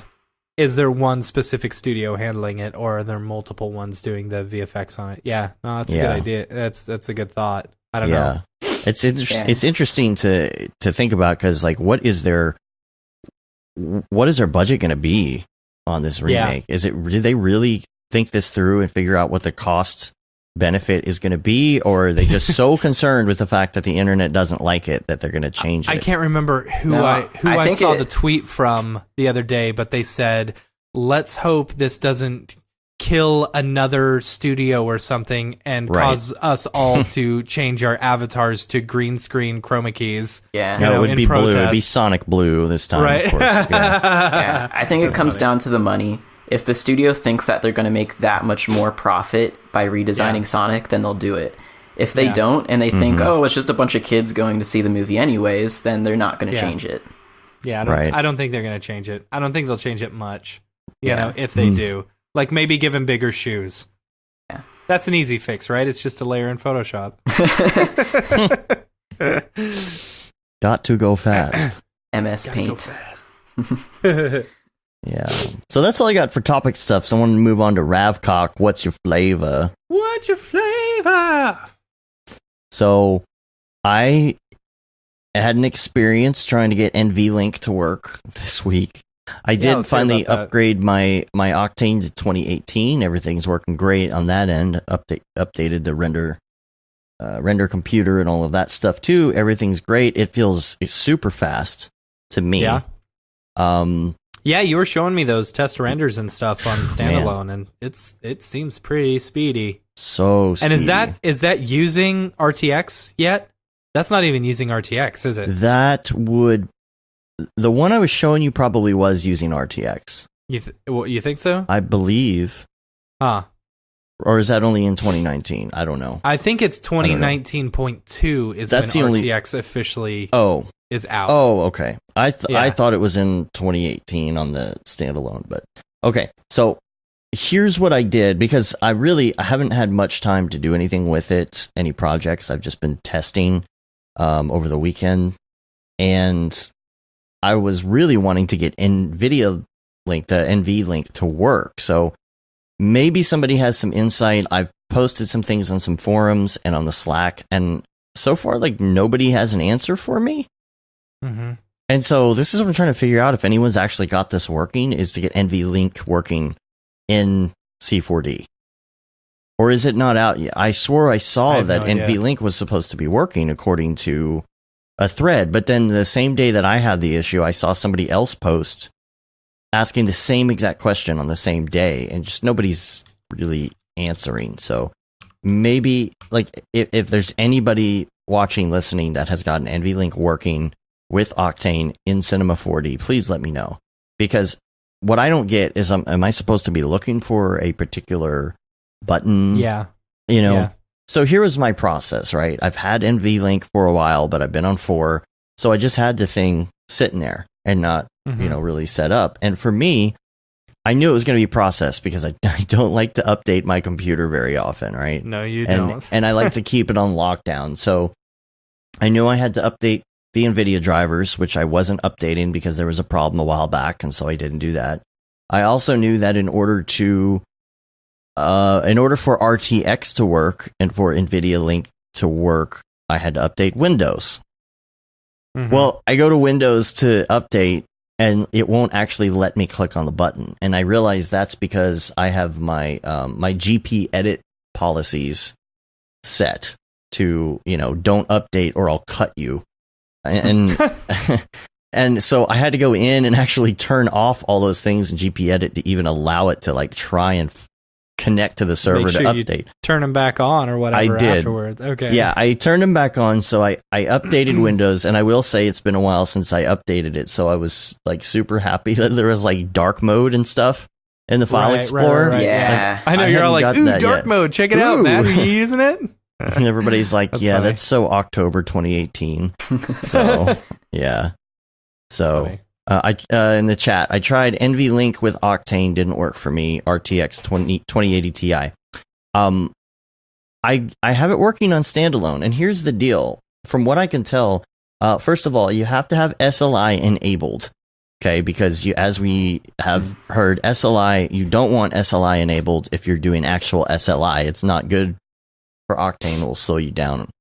Right. But you do have to go in, enable SLI right now. I think it's one of those things where, as far as the software is concerned right now, it just doesn't say NVLink, but it means the same thing, essentially. Yeah. So you enable that. There's also a test program you can download, and I've got links that I'll put in the show notes to where you can download this piece of software, and you can check it out and see that it's working. So it tells you, NVLink is working. It tells you what your throughput is, which, by the way, is 48 gig a second or something insane. Mm-hmm. As far as transfer speed between the two cards. That's crazy awesome. 48, and it has to be, Yeah. I mean, it's basically your entire, VRAM in a split second. Yeah. It's hardwiring the two together, essentially. Yeah. So you do the test program. You see that it's working. I did the Windows update, but the problem is there's no documentation on what you're supposed to really do, I guess. Mm-hmm. So I'm just oh, okay. So and I had no room to update Windows, so I had to do my Dropbox thing and let it, sync, and I got it updated. But there's a blue bar that will appear if you're doing it right. And this is in standalone, and from what I can see, I thought it was supposed to be in Cinema as well. But the blue bar kicks in when it starts working. So the blue bar kicks in and it shows like how much it's using or transferring between the two, I guess. Mm-hmm. And so I guess the concept of how it works is if Octane is okay, let's do a theoretical machine here, right? Let's say you have two 2080s in there like I do. Each one has 8 gig of VRAM. Okay. If you have a scene that's less than 8 gig, then it's just using the 2 cards as it normally would, which is great because it just divides them up that way. If the scene goes over, then it combines them. So you're not even going to see it kicking in until you get to a scene that's bigger than the amount of VRAM that you have in the first place. So at that point, it kicks in, and all of a sudden you have technically 16 gig of VRAM. That's theoretically what I've read that it's supposed to do, but I haven't gotten to that point because I can't get it working. And I thought maybe there was a button. The thing about standalone is when you go in there and you look at your cards, you actually have to pick. You have to go to your one card and tell the other card to be the secondary to that first one with NVLink. But there's no option to do that in Cinema 4D. So maybe it's just not out yet. Yeah. Maybe. It sounds like the technology is still pretty early. Yeah. Beta. Yeah. Because I would much rather do that. Jules was saying on the Slack, not to jump off, but as far as the RTX stuff, RTX will be included in 2019.2. 2019.2. Okay. Yeah, he says it'll have an RTX on checkbox for that. Gotcha. So RTX on. That's what they're going to do whenever the new Sonic comes out. They're going to do RTX on, RTX off. Yeah. That's funny. So, Ryan, you built a new computer. Yeah. So I built my first 4 GPU rig the other day, and nice. I'm having problems though because it was working great with three cards. So I got two 2080 Ti's and one 1080 Ti, and then I tried to put a fourth 1080 in there, and my Octane bench score was actually lower than when I had the 3 cards in there. Weird. Yeah. So I don't know what's going on with that. Could it right have now. been a bad card? Have you tried swapping out a couple of the different cards? Seeing if no. maybe that one just is just like bunk or something. That might be it. But yeah, I should still have a higher score even if the card's not as fast because I still have the 3 original in there. But the score went down. So That's it's like weird. I don't know if it's a power issue or a PCIe lane issue. That's what I was thinking. Was it the fourth card? Was it on the last slot on the bottom? Yeah. See, there's something about that last slot in the bottom that screws things up. Like I couldn't even put my 1080 at all in that bottom slot. It wouldn't work correctly. Yeah. And when I first put it in there, it wasn't detecting it. Like I booted up the computer and it only showed up 2 cards. And then it restarted a few times and started doing these like weird things. And then eventually all 4 showed up. But yeah, that's such a scary thing. Like when I was updating my NVIDIA drivers, you know how the screens actually go black when you're updating your drivers? It like stops your heart. Well, mine stayed black, and I was like, oh no. And I reset the computer. It was fine, but it's such a God. It makes your heart just, But maybe that last slot is something like. Even with NVLink, I don't think NVLink works correctly if you don't have your cards in the right slots. I was reading because I was trying to figure all this out, and they're like, well, make sure both cards aren't here. Maybe put them here instead. You know. But NVLink could help you, possibly. The reason I had to put the 1080 on the bottom, though, is because I got the 2 blowers for the 2080 Ti's, and then the 1080 is an older one that has the aftermarket fans on it. So when I put it in the middle, it's scraping the top of the card below it, and the fans won't spin. Like you can hear it trying to spin and then stopping. So I had to put it on the bottom where there's nothing underneath it. Those sounds are the worst too. Yeah. Because it's just like you hear this like the sticker problem I had the other day. All it was is a sticker, but it just sounds like something is grinding, and you're like, oh god, something's broken. Yeah. You feel like you're ruining something. Yeah, that's weird. I wonder what that could be. Is it because they're different architecture, you think? Well, I've seen other benchmarks where people are mixing the 10 series and the 20 series, so I don't think it's that. And like, it is reading all 4 cards, and I can do the Octane benchmark. The score is just lower. It's just slower. Yeah. That's so weird. It's it's actually faster when I only have 3 cards in there right now. Yeah, see, I've had that problem between computers, using one as a render node, but a lot of that has to do with transfer time. Those cards on the other machine aren't going to kick in until all of that data transfers over. And sometimes it takes longer for that to happen than to just use the cards that you have. It's really got to be, What about, have you tried anything instead of benching? Have you tried just, rendering a frame of something to see if you have a difference? No, I haven't. I've just done the bench. I'll have to try that. That could be a good experiment, see what that does. But everything else is good on that. What kind of CPU did you put in it? So I went with the Threadripper 1900. It's 8 core. Which one is that one? 8 core. I think that's the one that may be the ones that we have. Mm-hmm. I don't know. Yeah, so far it's working great. No issues with that. I like the Threadrippers. They're nice. Yeah. What about the motherboard? Motherboard is the Taichi X399 ASRock. Yeah. That's what we have. So we basically have the same computer. Okay, nice. Do you guys have 4 GPUs in yours? Because I'm wondering if it works. I have 3. Okay. I have 3 in mine, yeah. You guys should try popping a 4th one and see if it's slower or faster. Well, I don't... Right? Do I even have room for that? Maybe we don't have the same one because I don't know if I have room for that. Oh. It's got a slot. It should be 4 slots, yeah. There are 4 slots. But what case do you guys have? I mean, I've got I've got a case that can handle it. Mm-hmm. I always feel like there's like stuff in the way, Yeah. So like the 4th slot makes me nervous because when I put it in, it is like it's hitting the power switch and the USB plugs that are right there. So it's actually like pushing up against those. And when you take it out, you can see like the cables are kind of squished. So that makes me really nervous. Yeah. Yeah. I don't know why they would design it that way. Seems like a bad design, but I guess they think most people they are don't assume cards. people are going to be putting like 4 graphics people aren't cards actually going to use this. We're going to put it there, but right. Yeah. Yeah, if you've got the single slot Quattros, there you go.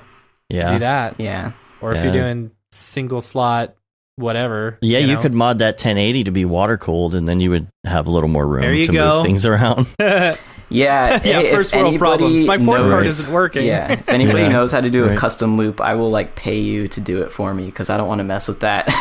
Right. Yeah. I know it's so nerve wracking. You're like, I'm gonna spill water all over my electronics. It's just water and electricity. Yeah. Relying on somebody else. I love the case. David Aryev recommended the Corsair 740 Airflow, and it's awesome because the PSU goes in the back, so it's not underneath your graphics card, and it gives so much more room. And the hard drives and the boot drive also go in the back, so it's not in the front taking up space. And then it's also shorter because of that, so it's like a mid-size, but it's also like fatter, like a cube. Oh, that's like a really, really pretty looking case here. I'll bring that up here. Yeah. I was thinking the same thing. Is this it? Is this the right one? Yeah, that's it. Okay, cool. It's pretty. It's awesome. Yeah. And I love like the hinged door, so you don't have to unscrew it every time you want to mess with something. Oh, yeah, that's a great design. Yeah. Yeah, everything has this little bit of like a curve, even the door. Mm-hmm. It takes up so much space though. I know. The one thing I like about my open air cases, the P3s that I'm using, like they've got space for me to hang them on the walls too. Yeah. So I hang all I've got my 2 computers hanging on the wall. What does that look like? I can take a picture and send it to you. You should put it in the dingus, and then we'll put it up here. So I'm curious. They use like standard television mounts, right? Is that how you put them on the wall? Yeah. I bought the exact same mount that I bought for a couple of my TVs. Yeah. Now ignore Is the all the swivel cables because mount? honestly they're awful right now. Oh. Let's take Yeah. You're trying to hide the cables in your photo. fine. it's because Skype is weird. So yeah, you can take a look at them there. Oh, okay. See all my hard drives just hanging up on the top of the things. That's pretty cool though. But it's nice because it's out of the way. You know. Mm-hmm. Yeah, there you go. Yeah, that's the only problem is that you have to be able to like extend all your cords. Or drives are the problem. Is you got the drives up there. It's yeah. So, but I mean, because they're open air, as you can see, they're facing different ways. Like on the white one, Snow White as I call it, it's got the power supply at the bottom, and then the other one, Noob, the power supply's at the top. See, they're just flipped. It's nice that I can do that. Man, I hate that they show up blue, the lights, because they're supposed to be white. That is weird. Red and white, and then white and red. Gotcha. Yeah. Anyway, see, mine is the one on the right. I have one identical to that, and I have orange fans, so it's white and orange. That's why he's squanchy. Squanchy. Yeah. That's a Rick and Morty reference. Yeah. Yes. Okay. Yeah. You got that Come one. on, Rick and Morty is your time. I've seen like a few episodes. Yeah. So what are those 3 fans? What is the... what are they actually doing? They're really not doing anything. I'm curious. Yeah. What they do, I mean, it helps with airflow in the case, Okay. Like blowing air out of the case, so it's just not just sitting there. Okay. But it also does like pull air, into either pulls the air backside. or pushes air. Yeah, into the backside, which is where the hard drives are. Okay. Right. Which isn't a big deal if you're using solid state. They don't get that hot, but really, I mean, I probably could just go without them. But it makes them look cool. Makes them look cool. It does look cool. So, yeah. And you could put the 3 or the 4 fans in there depending on what size you get and all of that. Yeah. The one Jeremy built had some really cool looking fans. I've got a P5 case. Like that was the first one I bought. And it was a lot bigger than that. Yeah. Because I needed to fit, I didn't think I could fit all of that into a P3 case. And then later figured out that I could, and it was very easy. You know? The Meeseeks render node that we built is a P5. That's a P5. Huge. Yeah. Like we could move case. it. We could get a smaller case for it. Yeah. What's weird about these 2 cases, like the red one, it's like a plastic. It's not glass, but the white one, that's tempered glass, which is weird. That freaks me out anytime I've got to take the stuff off. Yeah, they switched it over, and it's like if you screw it in too hard, you might crack it. Yeah. I mean, at least it's tempered. It's not going to be that bad if you crack it. But still, do you want to get tempered glass all inside your case? Yeah, you screw it too hard, and all of a sudden the whole entire thing just busts into like 8 million little shards of glass. And yep. Yeah. No, thank you. Yeah. There's a new render engine apparently. What's up with that? There's always a new render engine. What's up with that? It's called Maverick Render, and Matt, you've been looking at it all morning, so I'll let you tell us about it. Tokyo Megaplex, Mr. Christopher Rutledge posted it in the Ravcock channel in the Slack. So I was like, whatever, I got some time. I'll check it out, Yeah. First off, the editing on the videos are stupid. It's very stupid. It is on like demo videos? Corporate. Yes, it's it feels very corporate. It has a very corporate feel to it, and it's weird. Okay. So but if you go through and watch it, it doesn't seem any different than any other GPU render engine. They're not showing off anything special or speed or even like RTX or anything. They're not showing anything different. So I downloaded it, I did a trial, and I brought in a model, and all the normals were off.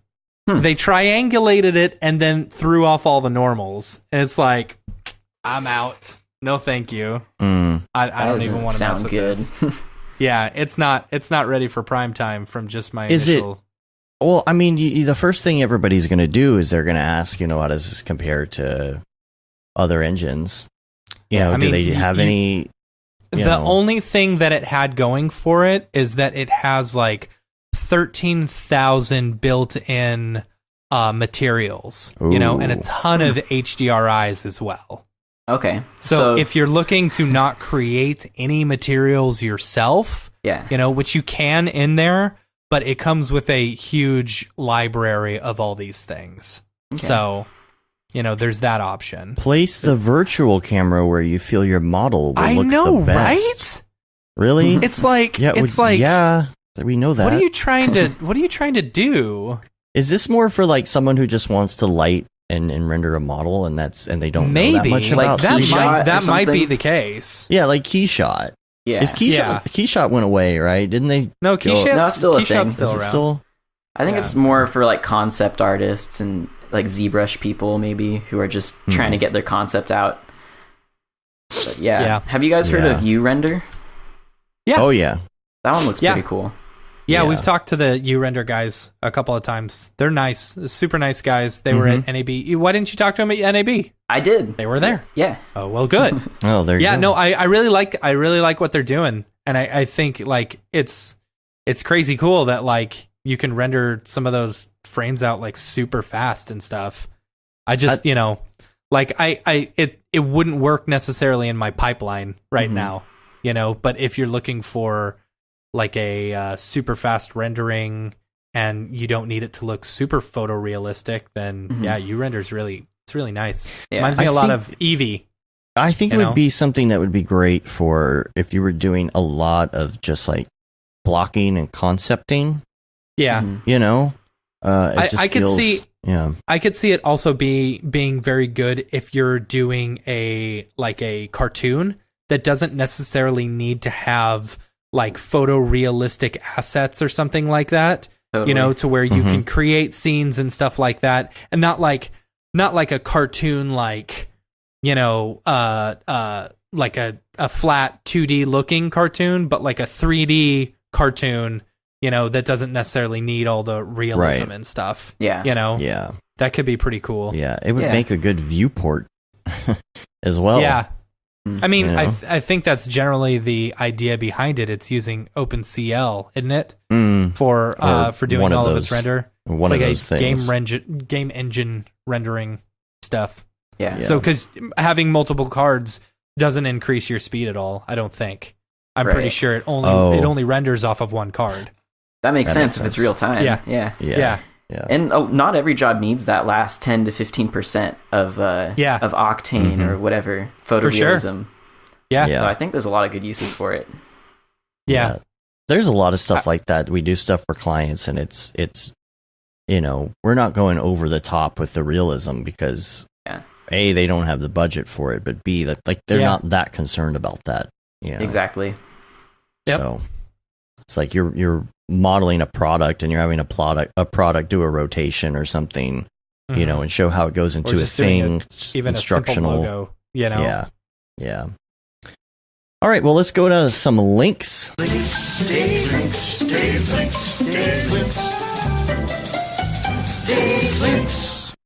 First one I have is Ghost Rider, sequence number 1. This is by, again, pronunciation, Maxim Godin. This is on Vimeo. This is something that came up, I think, on the Octane Facebook group the other day. I'll try and bring it up so you can see. But I will put a link to it in the show notes for anybody that wants to check it out on their own time. This is here you go, Dave. Really cool. I've got the show art for this week. Liam created it. It's we don't do show art anymore. I don't know if you realize that, but I didn't realize that. Okay, well it's he photoshopped my face onto Sonic's face. Oh, that's funny. And it's terrifying. Oh my goodness. All right, hold on. Let me bring that up real quick. There you go. That video is awesome. Oh my god. Oh my. That is so scary. I love that the beard is blue. Oh man, it's so bad. Oh man. That's really creepy. Is that going to be your new avatar now? I think it might have to be. Yeah. Yep. I'm okay with that. Let's do it. All right. Because I mean, you got to go back to Mr. Poopy Butthole at some point. Right. But anyway, Ghost Rider sequence 1. This is my first link. This is was on the Octane Facebook group, and super, super awesome. So I'll put that in the show notes. The other link that I had, Merc, of course, always coming out with really cool stuff. Merc came out with another beta plugin. You know, every plugin he's got out is beta, you know. But he showed it, and here's the problem that I think it's the Toporizer 0.1 alpha. The problem is he posted a link to it on Facebook, and it's like super cool looking, but he doesn't say what it's called. He just says plugin available here, and it just links to his website. And so I'm like, is that the name of it? I don't know. So this is what it does. Like, I just really like, you know, what it looks like. It's looking really cool. And it like does these layers. Oh, it does say it right here though, Toporizer. Okay, so now I know what it is. He just didn't put a title anywhere. So that's the name of it. Available on his site. But man, this guy, just everything. It was like so a posterizer. Yeah, yeah. Didn't cool. EJ did a tutorial about that, you know?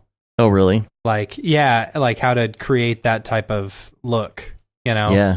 Well, here it is in a plugin now. Nice and easy. Right? Slices and all that. So, man, telling you, Merc's an AI. He's not real. Yeah, he is Kubernetes. He is Kubernetes. Man. World Creator also has a filter like that. Oh, really? Yeah. Now, is that something you do with textures though, or no? Actual. It's just a filter that you put on your landscape, and it does that stepping effect to it. And then you export out a displacement map. Right. And then I got you. Yeah, that makes sense. So I wonder if you go in and you just posterize your displacement maps, will it do that? Just in like After Effects? Yeah, maybe. Yeah. Oh, sorry, my Slack. But what's cool about that plugin? Yeah, I was like, hey, what's going on with Slack? But what's cool about that plugin is that you can like animate it, right? So you can have it start really detailed and then increase the posterization over time. Yeah. That guy's Merc is just absolutely amazing, and I don't know why he's not working for Maxon at this point, as Liam said on Twitter or something the other day. Merc. Oh, yeah, Kubernetes. But anyway, what's next on the agenda? On the links, we've got Vectron volumes coming to Octane. I guess I could have put this in Ravcock, but so Vectron already is out there. It's in 2018, correct? Yeah, 2018, and I guess they're going to implement fog Vectron, if that makes sense. Does that make sense? Yeah. You know? Yeah. Fog as Vectron. Again, it raises a question for me, like, what's exactly the why? Like, what are you gonna do with it?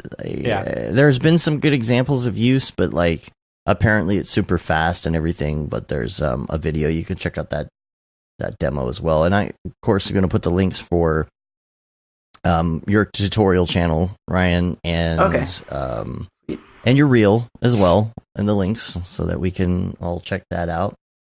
And can I take a quick bathroom break real quick? I guess, but I did need you. Let's do it. I think you should do that while we go into Beeple's people in a minute. Yeah. If you can hold it for a second. I'll try. Video Toaster, you had a link to as well. Yeah. Yeah, we can do this. Okay, so is it a check demo? out this link. It's no. Oh, it's so much better. It is every single Video Toaster transition. So if you're looking for some old school nostalgia, or you're curious, like Ryan was, about what transitions looked like in the 80s,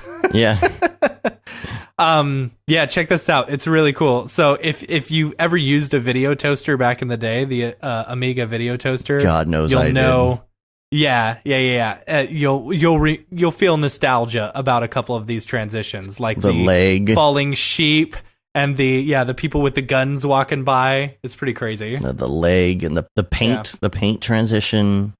Yeah. The woman who might or might not be naked but pulls down the shade. Right. All these weird silhouettes. Super weird. Real quick though, before Beeple's People, I did want to go to VR Corner real quick and just mention the fact that, you know, the new headsets were announced officially. There's like 3 new headsets now, right? Is it like 3? There's 2 Oculus ones and then the Vive, the new Vive. Oh, okay. I thought you meant the Oculus. Yes, the Vive one is coming out too, but I don't really know much about that one. I'll look it up so I can tell you. Because you talk about the Oculus. Okay, Oculus. So there's 2 of them that they announced, and my whole thing is that I knew one was coming. I knew I was going to buy it because I just was like, it's a tax write-off. It's R&D for me. Yeah. I'm like, I'm going to get it, mainly because I had been reading about it, and I like the fact that it's inside-out tracking. You don't need the cameras anymore. It's just really cool. Makes it easy to set up. Now, for me, I don't use the Rift anymore or that often in like full open space, right? I used to have the whole setup and everything, and you'd have to have all this room, and I had everything positioned correctly. But over the years, it's one of those things where I'll just throw it out there real quick to just, you know, get in there and play like a sit-down game or watch a video or something. You know, it's not necessary to have it in full room mode, and you really don't even have to calibrate the thing. You know, people think you have to sit there and calibrate this thing, like, and if you're going to do the full room space, yeah, like totally. But if you just place the thing on and you throw those cameras anywhere, like it pretty much just works for what you want it to do. It's very impressive. Now, wait, so you still have sensors that you've got? No, I'm talking about just the existing Oculus that I have. Oh, okay, sorry. It's actually very forgiving. Like you just set the stuff out and it pretty much works wherever you set it up. You know, you don't have to recalibrate every single time. So, I do like though that now you can just throw this thing on. Now the thing is, I know that they came out with a wireless version. It's the Oculus Quest. There's no PC involved and there's no wires because it's all internal. But my question with that is like, how great can it really be? Is it going to be? Can't be much better than a cell phone's graphics card, right? Like, here's the thing. So I've got the Go. I've got the Oculus Go. You know, and I don't hate it. It's okay. If it had better tracking on the controller and stuff like that, and if it had like you know, if it tracked your back and forth, and if it had parallax other than just one nodal pan or whatever, it'd be an awesome. It would be, in my opinion, just as good as the Oculus currently is. You know, and you think the frame rate and the graphics are just as good? I didn't have a problem with it, not that I noticed. You know, it's just you're so limited with what you have. You know, there's no games, there's not as many games for it because they've got to be, you know, specifically done. Like I can't play Beat Saber with it. But yeah, but I don't mind. I think the image inside of it looks good, and I've always thought that about the Samsung Gear VR as well. You know. Because you got to put a phone in there, and it looks the same in the Oculus. Sage is probably yelling right now, but as an average Oculus user, I didn't notice a difference. Now, the one thing I will say is using the Oculus Go, your face gets really freaking hot.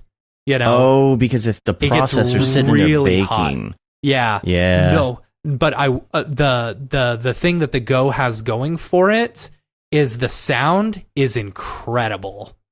Now, is it headphone sound or is it the one with like the tube that comes out? I have no idea how it works. Okay, so it's kind of like a tube. Straight up sounds like you're getting full 360 sound without headphones on. It's really That's how weird. The new ones work too, including the Rift S. Like the headphones are gone now. And that's super cool. So it's got that better screen, less screen door effect. On the Rift S, and of course the inside out tracking, and so that's why I bought it, and it's only a few weeks shipping. It's gonna come at the end of May, which isn't bad considering like the first Oculus Rift I ordered it took me like a year to get it. So you know that's that's a lot better. But I'm still big on like having the wire connected, being able to utilize my 1280, or I'm sorry, my 2080s, being able to put whatever I want on it, use Valve VR stuff, because like Steam VR, you could buy games on there and you can play them on your Rift if you want, but you can't do that with a Quest or anything else. That's just kind of the self-contained. You know, you can hack stuff. You could try and do stuff in, I don't know, if you want to try and build something yourself, you can use it for that. And I feel like that's more worth it for me, because that's what I'm enjoying with the one right now. I like the idea of not having to have all the other gear with it, have a little bit better screen. So yeah, I'll report back. Report back, please. I'll let you know, because one of the things that EJ was asking, I think he texted us. He was like, "Well, could you potentially, like, if I got a Quest, could I play you guys on your Rifts?" Yeah, and I said, I really don't know if that. I know you'll have less options game wise, but then I don't even know if we'll be able to play together on the ones that are the same. What's weird is the Quest is more expensive than the S. You know? No, well, it's not really weird, because the Quest has all that stuff inside of it, you know, to power it. Like, it's got an actual processor. I guess, but I think if you can't play the games, you know, the really good games and stuff, can you? Well, no, that's my point. I mean, it has more to be expensive, and you get less for it, you know. Well, it's more expensive, but also if you don't have a really expensive computer, then you know, like, you still have to have all the gear to support the Oculus Rift S. Yeah. You know, you have to have a really nice computer. So if people don't have a computer, or they're Mac people, I think that's EJ's thing too. He doesn't have a PC. Yeah. So he's like, what are my options here? So, all right. So let's go to Beeple's People. Beeple's People, where'd you get that Greeble? Beeple's People, what's up with that guy? All right, I'm going to run to the restroom. You want to pee, and I'm gonna mute this. There you go. Bring up your Beeple viewer of choice. I'm using Twitter. We're gonna go to let's see, April 29th, year of our Lord 2019. And the name of the project of the piece, the masterpiece, is called Drake Holes. Drake Holes. It's funny, I didn't see the name, and it just came across. Let's see if I can bring it up here. Definitely Game of Thrones inspired. Yeah, got all the faces. He had another Game of Thrones inspired one the other day too. I noticed that. Drake Holes. So I didn't see the name of it, and I was like, is that Drake or is that just a shadow? Oh, it's Drake. I couldn't tell if it was like a shadow on his face of the mustache, you know? I was like, oh no, that is Drake. So, apparently in Beeple's People world, people worship Drake. Mm-hmm.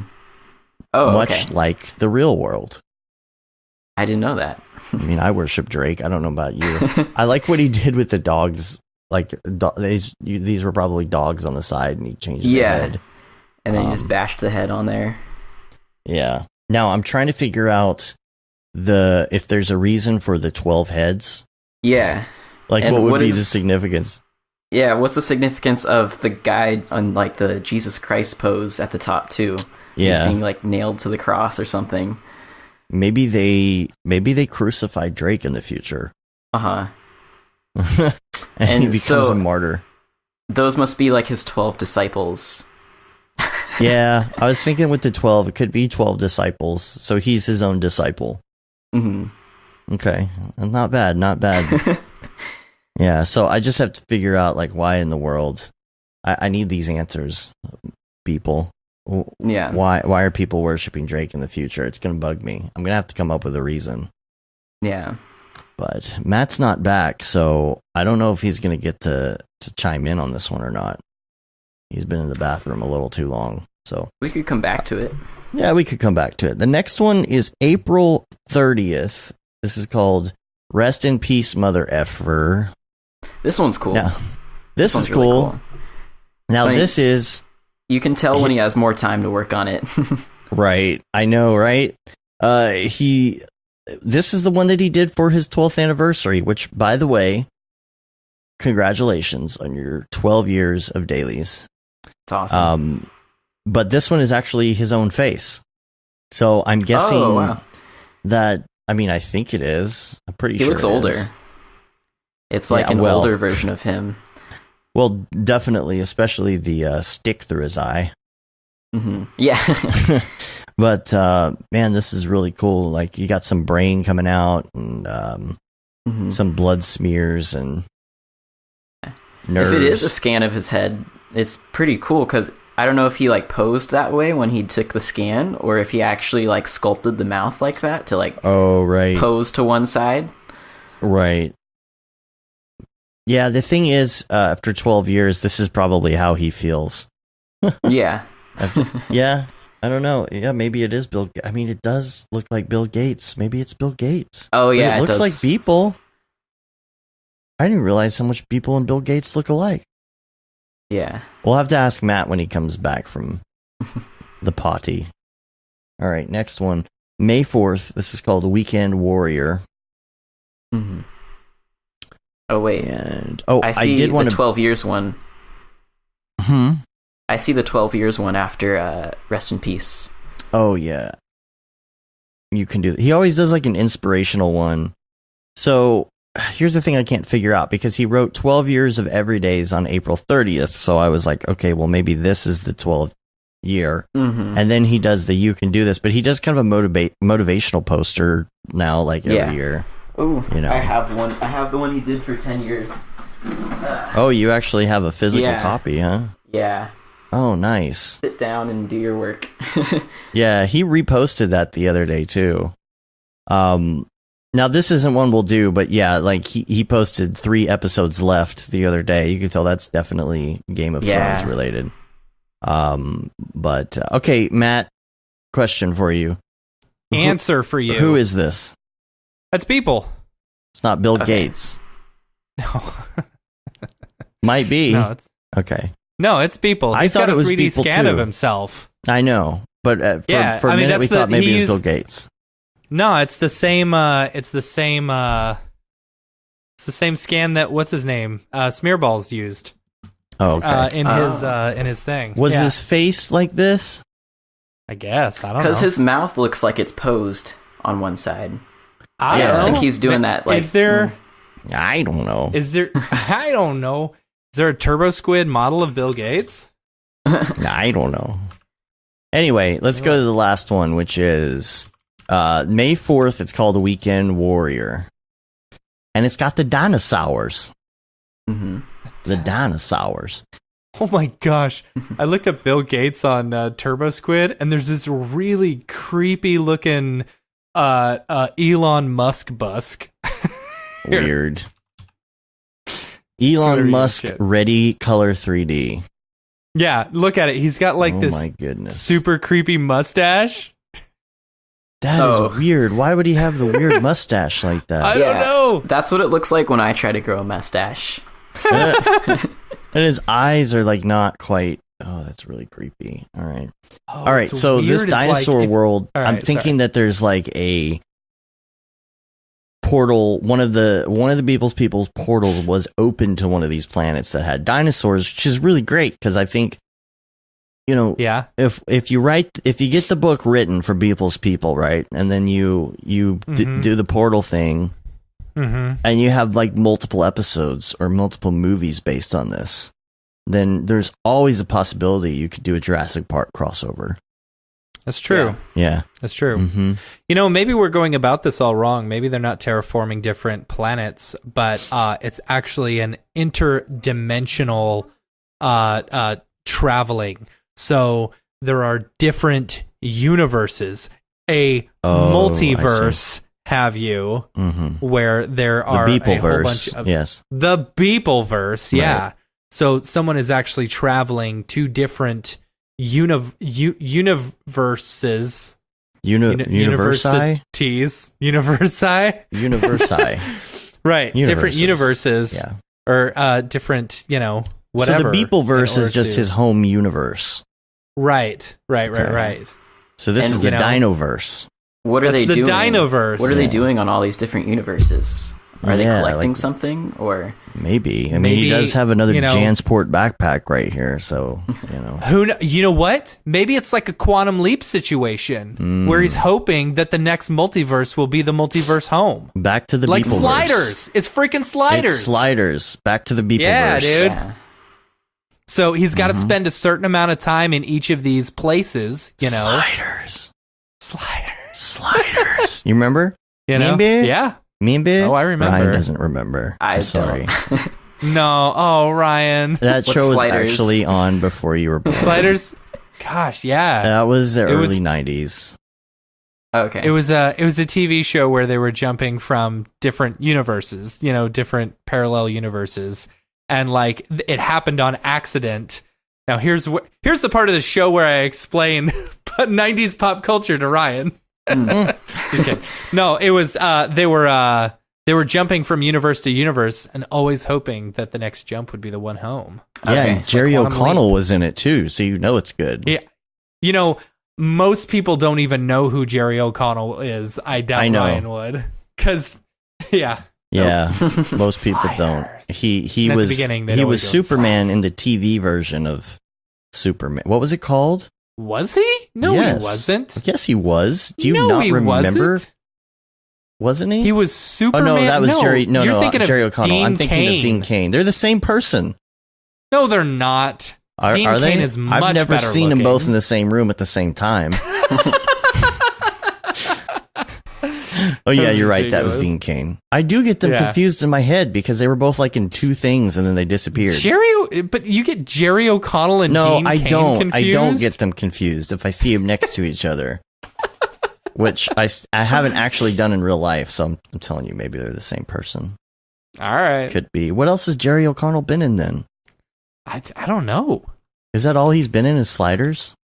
It's just Sliders. It's all downhill from there. Oh, I don't know. He's been in a few things, I guess. All right, let's look it up. Here's his IMDb. Stupid. Apparently he was the voice of Batman. He was the fat kid in Stand By Me.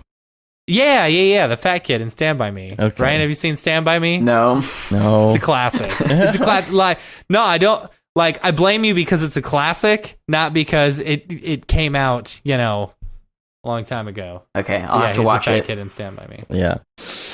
All right. Well, let's move to Mograph recommends. All right. Because you mean Mograph recommends? I mean, yes. I should change that in my template. You should change that in your template. Recommends. All right. Mograph recommends. Actually, that's a stupid name for it in the first place. We should come up with something different for that. It started out as something different and it's evolved. So come up with a new name. And it's weird that the questions that you ask aren't even like necessarily like when you started this, I was like, okay, cool. We're gonna ask what their computer is. We're gonna ask what their render engine is. But you're like, no. What's your favorite headphones? What's your favorite what TV do you show? recommend like, okay. of? Yeah, what do you recommend people watch? What do you recommend people wear? How can I be just like you? It's just like render engines, What render engine did you make that in? Yeah. Because I need to know, because if I don't use that render engine, I can't be creative. I can't make stuff that looks like that. Right. Yeah. Who was it the other day? You need to have 4 graphics cards in your computer, otherwise you can't make anything. Right. Right. Somebody, I can't remember the source, and I'm sorry, but like somebody in a video the other day mentioned like nobody asks what kind of paintbrush you use to paint if you're a painter. Right. God, I forget what video was that. Somebody. Anyway, so Mograph recommends. We're going to start out with your favorite movie. Yeah, so right now my favorite movie is Us, because that's a recent one that I saw that I really liked. Okay. I'm really into the Jordan Peele movies, so I also really liked Get Out, A Quiet Place, Bird Box, all those thrillers. Those are my favorite. Okay. Okay. I'm not a big fan of the thrillers. Like, I just want to know what happens. Like, I skip to the end on Bird Box. Really? Like, I don't think I can't handle like the tension. Oh, that's my favorite part. Have you seen Jaws? No. You should watch Jaws. Jaws is like an awesome, like super tension. Yeah. Well, it's not about It's not about like a big shark coming in and just like destroying everything. Yeah. You know, it's like all about building up the tension behind it. Yeah, but I think there's a way to build up the tension where it's also interesting. Because there's tension building where it's really slow and drawn out, and you're kind of like, okay, get on with the story. Right. But then there's tension building where there's a bunch of like sub stories that are happening that keep your interest. Yeah. Watch Jaws. Yeah. I just watched Hush. Was it Hush? Yeah, Hush last night. Because I'm reading a book on screenwriting, and so I was like writing down the 15 story beats throughout the movie, like the first act, second act, third act, and stuff like that. Yeah. And so like the whole suspense is like there's a killer in the house, and the girl is deaf. So that's the twist. Ooh, neat. She can't hear him coming. But she's like really clever, and she uses things like the kitchen alarm and stuff to like throw him off. So there's like all these miniature like highs and lows that keep your interest, where like they'll have their encounters throughout the movie, but it's still building up to this bigger payoff at the end. So yeah. And Matt, I have a question for you. If you don't like thrillers, do you like Thriller by Michael Jackson? No. Oh, see, you don't like any thrillers. After seeing that documentary on Michael Jackson on HBO, like, and you're positive that it's real. Dude, you believe them 100%. Just disgusted by everything he has created. But you can't separate the music from the artist. Nope, because all I see is just a dirty child molester anytime I hear it. Even when I'm listening to Jackson 5 with him as a kid. That's all I can see. All right, then. I have no interest at all. Yeah. Did you like Thriller before when that? I was, when I was a young child being molested by Michael Jackson. Wait, you did what now? Purely from a musical standpoint, though, like with all the other stuff aside, do you think it's a good song? Whatever. Like if somebody covered that song, would you like it? It's fun to listen to at Halloween. Yeah. You know. Speaking of which, favorite music. Oh, okay. So I listen to a lot of like R&B and hip hop right now.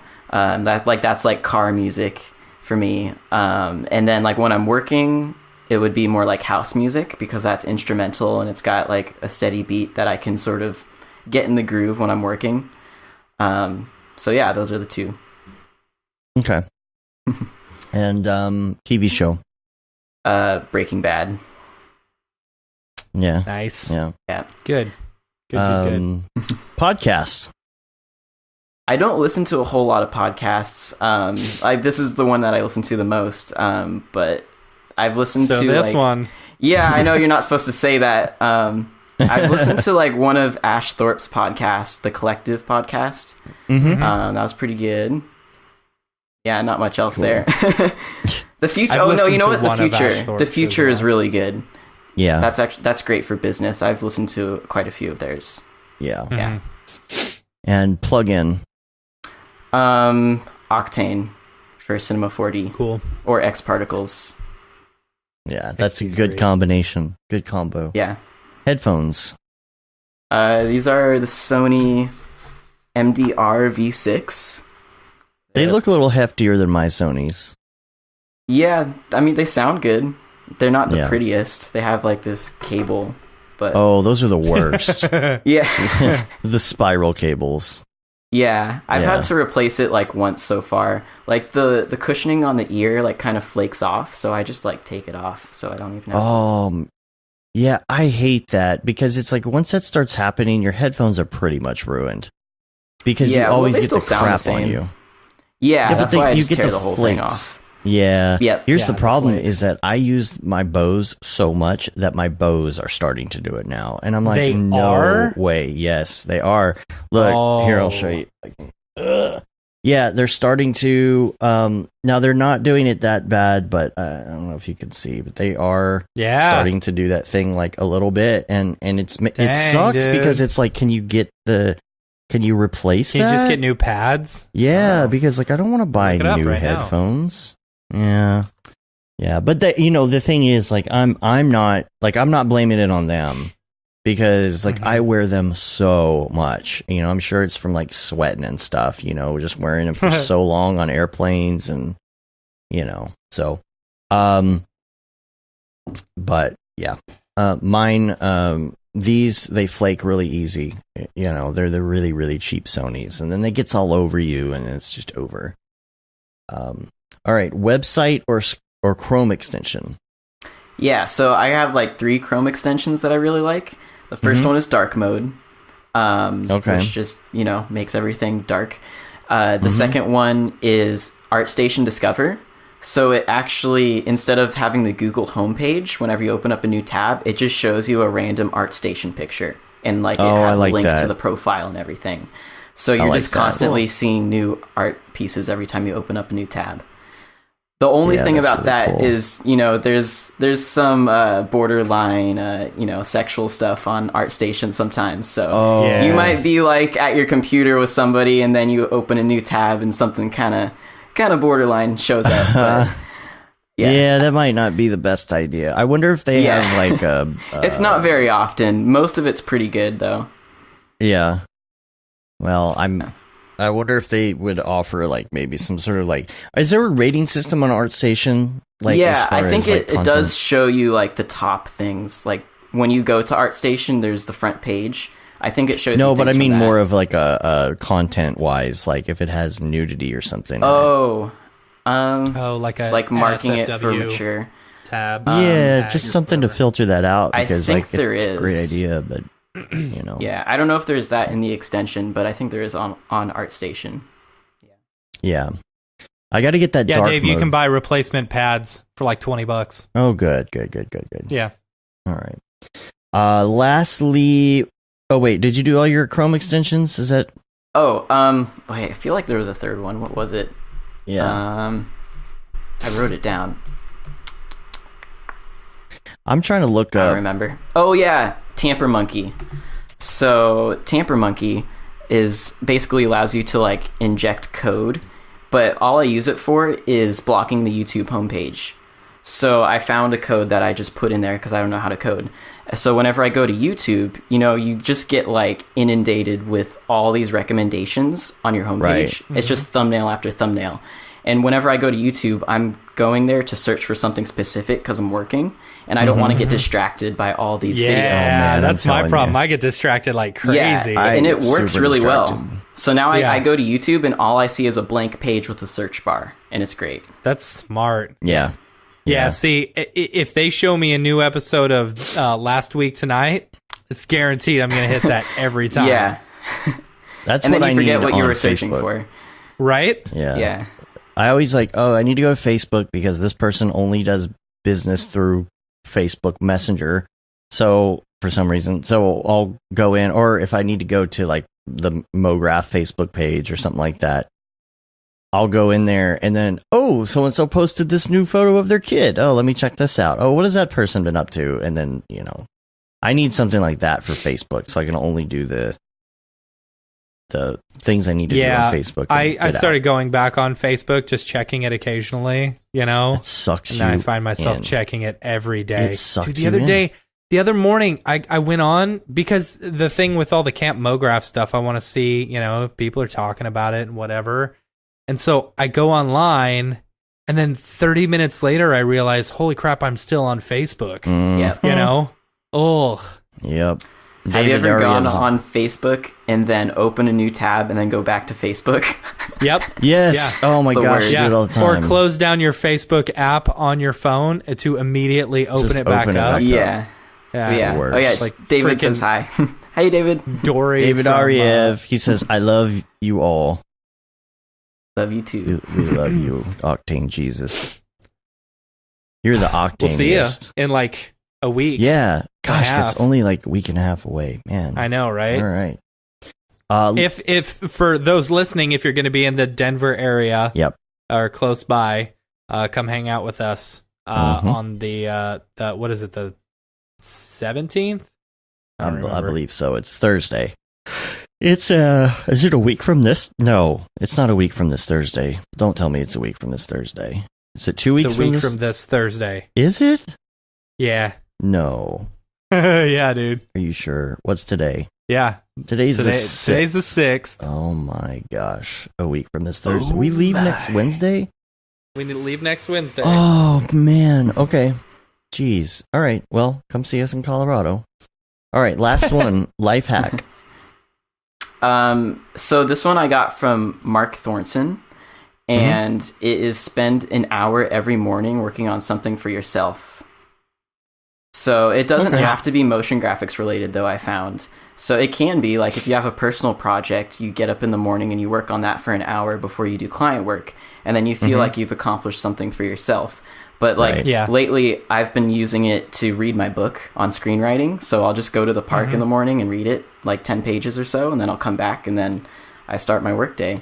So that's fun. Yeah. Not bad. That's super cool. And if you need to, just get up an hour earlier if you don't have the time. Yeah. Yeah.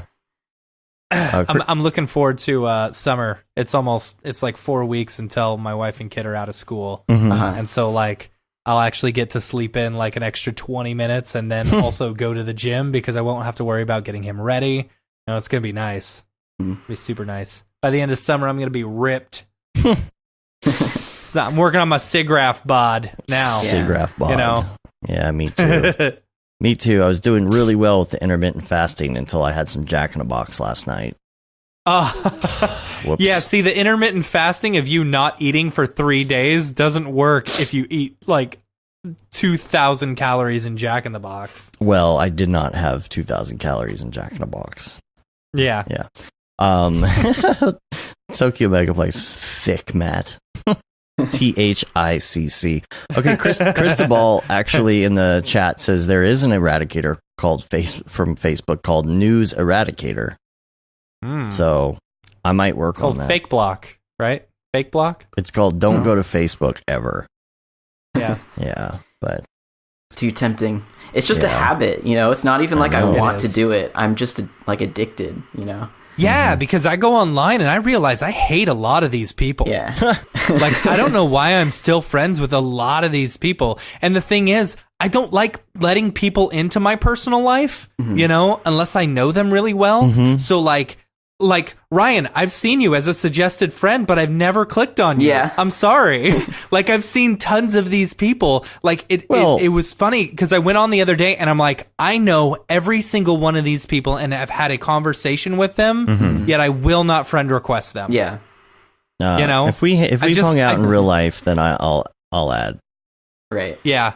It took me and you, Dave, a while to become friends because we worked together. You know, and I had this rule about not friend requesting people who I worked with. Yeah, we had a conversation about that on the other podcast I used to do. Because you were a guest on that show, and I was like, I've been meaning to ask you about this. I think it's about time that we became Facebook friends. Yeah. I'll have to go find that's something weird to go back and watch. We got to watch the other podcast that we were on together. The thing is, once you're Facebook friends with someone, you kind of see some of their crazy, you know? I'm serious. Like, it's like, okay, are these people, oh shit, I didn't know Matt was an anti-vaxxer. I'm not. You're not. I'm just saying, like, you know, you become friends with some of these people and you're like, wow, you're kind of crazy. Yeah. That's why I don't post a lot on Facebook. I treat everything that I post on Facebook as if it were public, you know? Yeah. As you should. Yeah. As you should. I'm glad, like, MySpace had that big, like, purge of, like, music and stuff like that, because I don't want anyone hearing any of that crap. You want to read the most depressing thing in the world? Go to my my MySpace page when I was 25 years old. It's the most depressing blog you'll ever read in your life. Oh, man. Yeah. I went through and wiped my whole Twitter, like, a few years ago, because it was just stuff from high school, you know? It's like... Yeah. I mean, dude. Yeah, exactly. Like, I don't know how y'all do it. Like, because some of that stuff, like, oh my gosh, if I had a video camera on me when I was a kid, you know, first of all, I probably would have been arrested because a lot of the bad crap that I did would be on tape, you know, but like, yeah, I would have become meme famous. Yeah, the only reason I open Facebook is to go to the Octane group too, pretty much. Yeah. Yeah, it looks like Urban Coffee episode 194 is what you were on, if anybody's looking for that. Dude, we have almost matched that. Oh, we're yeah. 180, 180, whatever. We've almost done more episodes than the other one. Yeah, there were 199 episodes of the last one. We almost got the show 200. Oh, man. Nice. What are we going to do for 200? I don't know, man. What should we do for episode 200? Man, we got to start thinking about that. I was a criminal when I was a kid. It's only a few months away. Yeah, dude. Oh, we need suggestions on we what need to figure out what suggestions. Okay, so what date is that? Know. So this is 82? Is this 82? This is 82. 83, 84, 85, 86, 87, 88, 89, 90, 91, 92, 93, 94, 95, 96, 97, 98, 99. Well, the 100th episode will be September 9th. Or the 200th episode will be September 9th, and that's if we do a show every single week. So that's probably going to end up, I bet you we'll end up being close to half res for that. That might be our 200th at half res. Yeah. Are we going to half res this year? I'm assuming we are. I mean, we always do. Okay. Tokyo Megaplex says you guys are so young in this video. What video? Oh my gosh, what video? Did you find it? Is it from that episode? It's probably from that episode. I don't even know where that is. It's probably on some channel we were in high school. It wasn't that long ago. It was only 5 years ago. Yeah. What episode? 190. Oh boy. 192? Yeah, was it 192? No, cuz Seth's on that one. Yeah. Send me a link, Tokyo, like on the Slack or something, because I have no idea like where to even find it in my own channel, which is hilarious. Yeah, hopefully you send me that real quick. But all right, Ryan. Hopefully he'll send me that while we're doing this. But in the meantime, I found these. Maybe it was 194 because I found episode 192, but it wasn't. Yeah, it's not. Yeah, that's me. Oh, he sent it to me. I was wearing my Cinema 4D shirt. Okay. Oh, Dave, yeah, you have baby face. Oh, and you had longer hair. Man. Okay, this is so I've only shaved my beard. What? Nothing. Just like, man, I was a little bit fatter too. What year was this? This was 2014. 2013. 2013? 2013. Okay, yeah. It was 2013, so my kid had been born a few months earlier. So that was like I was at my heaviest weight ever there because I gained a bunch of sympathy pregnancy weight when my wife was pregnant. You know? No, this is though like the one time that I shaved my beard within like the last 20 years or whatever. Oh jeez, like, look at my stupid shorts. I'm wearing shorts. You're wearing and cargo a hoodie. shorts. Yeah. Yeah. So I'll see if I can. Oh, you got a Cinema 4D shirt on. Let me turn this up here. See if you can hear it. And I got that Cinema 4D shirt. No, please don't put this up. This is embarrassing. No, I'm serious. Please just turn it off. Oh no, turn it off, please. Oh my gosh, that's so funny. Please turn it off. Oh, please. Lots of Red Bull. Lots and lots of Red Bull. I'm really begging you to please turn it off. It's embarrassing. Man. I don't like. I'm the type of person that I don't like looking back. You don't like looking at old photos of yourself? Absolutely not. Remembering how young you used to be? I don't like looking at like old videos of me as a kid. Really? I have a ton of videos of me and my old friends hanging out, you know, and like no. You don't like it, huh? I don't ever want to look at those. Really? I am dreading the day that I die and someone goes through and looks at those and thinks and like it's very embarrassing. Oh, does a slideshow for your funeral? Yeah, I'll make sure to take the youngest photos of you I can find and put it in your slideshow when you die. I'm assuming. Okay, here's can we do each other's? Can we do each other's funeral slideshows? No, I want. You know the problem with that, right? Is only one person can do one. All right. I want a community thing. Like, I want everyone to create some sort of like ridiculous tribute to me in video form. And then I want you to play all that. Like, do like some sort of jib jab or something. Okay. We'll get Smearballs to animate you. I want my funeral to make people laugh. I want people to laugh at my funeral. We'll get Smearballs to animate you. That's done and done. Smearballs. Yeah. So I don't know. Geez. Like I've always, funeral collages. I've done too many of them. You said your wife had just gotten pregnant. depressing. And Tokyo's like, you got your wife pregnant in high school? Dude. That's funny. I appreciate you thinking I'm that young. Yeah.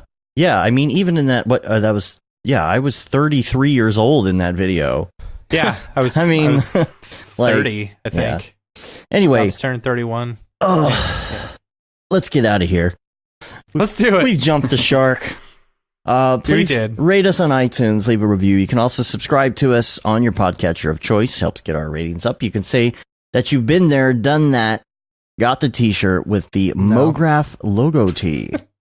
And the Paul Babb Feel the Bad 2020 shirt. All the profits from that go to Doctors Without Borders.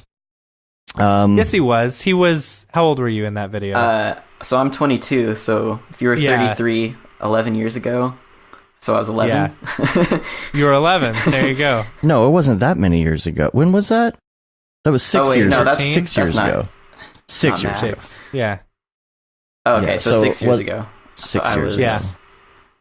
Yeah. 14. 14. No. Yeah. 16. 16? Yeah. 16. Me good at math. Good math do. Also, Paul Babb, Feel the Bad 2020 shirt. I already said that one. Render Things shirt and hoodie and long sleeve shirt. You can get that all on Amazon. And we'll have links for that on the site eventually as well. I still got a lot of stuff I got to do to the site, guys. But, whatever. Ryan, if people want to find you, just your name, right? Yeah, digital_melon_ on Instagram or ryantalbot.com. That's pretty much it. Easy enough. Word. And we're on Facebook, Twitter, Instagram, Periscope, YouTube, and Mograph.com. Yeah. And that wraps it up. Do you only use your Instagram for, like, business stuff? Yeah, I actually have only two post now. Renders? I only post renders on my Digital Melon one, and then recently I created a second one just called Ryan Talbot. It's private. I don't know. I just wanted to have like a separation of my like work and my personal life, you know? Yeah, see, I've been considering doing that for renders and stuff. It's really nice, you know, because I get friend requests, and I'm just like, no, I don't want to let a lot of you into my life, you know, right. Especially in Instagram, because I don't do daily renders for Instagram most of the time. You know, if I post a picture, it's a funny picture of my kid or something, him doing something stupid. Yeah, see, I don't have two because I want don't everyone post to see enough how renders. stupid he is, not me, right? Yeah. And for me, it's part of having that work-life balance, you know? It's not all one thing. It's like I can have a life and also do motion graphics. Whereas when I just have one, I feel like my entire life is just motion graphics. Yeah, I feel like that sometimes. Oh my gosh, Megaplex, why? He posted the damn video on the Slack. Oh wait, I'm a mod, I can delete this. You're funny. People can just Google it if they want. Oh man, that's funny. I want to see. Hope I never have to run for office because I have like 200 episodes of me ranting about God knows what. Yeah, and you were angry back then. Don't judge Dave by what he was like back then. He was an angry man. It was Angry Dave. He was an angry man. Yeah. Now he's not anymore. He's super chill, Dave. It's super chill. Marijuana's a hell of a drug. Oh my god. Just kidding. I smoked back then too. So all right, so we're gonna get out of here. All right. And we have jumped the shark again. But until next week, I'm Dave. And I'm Matt. I'm Ryan. Have a good one. See ya. Later, yo.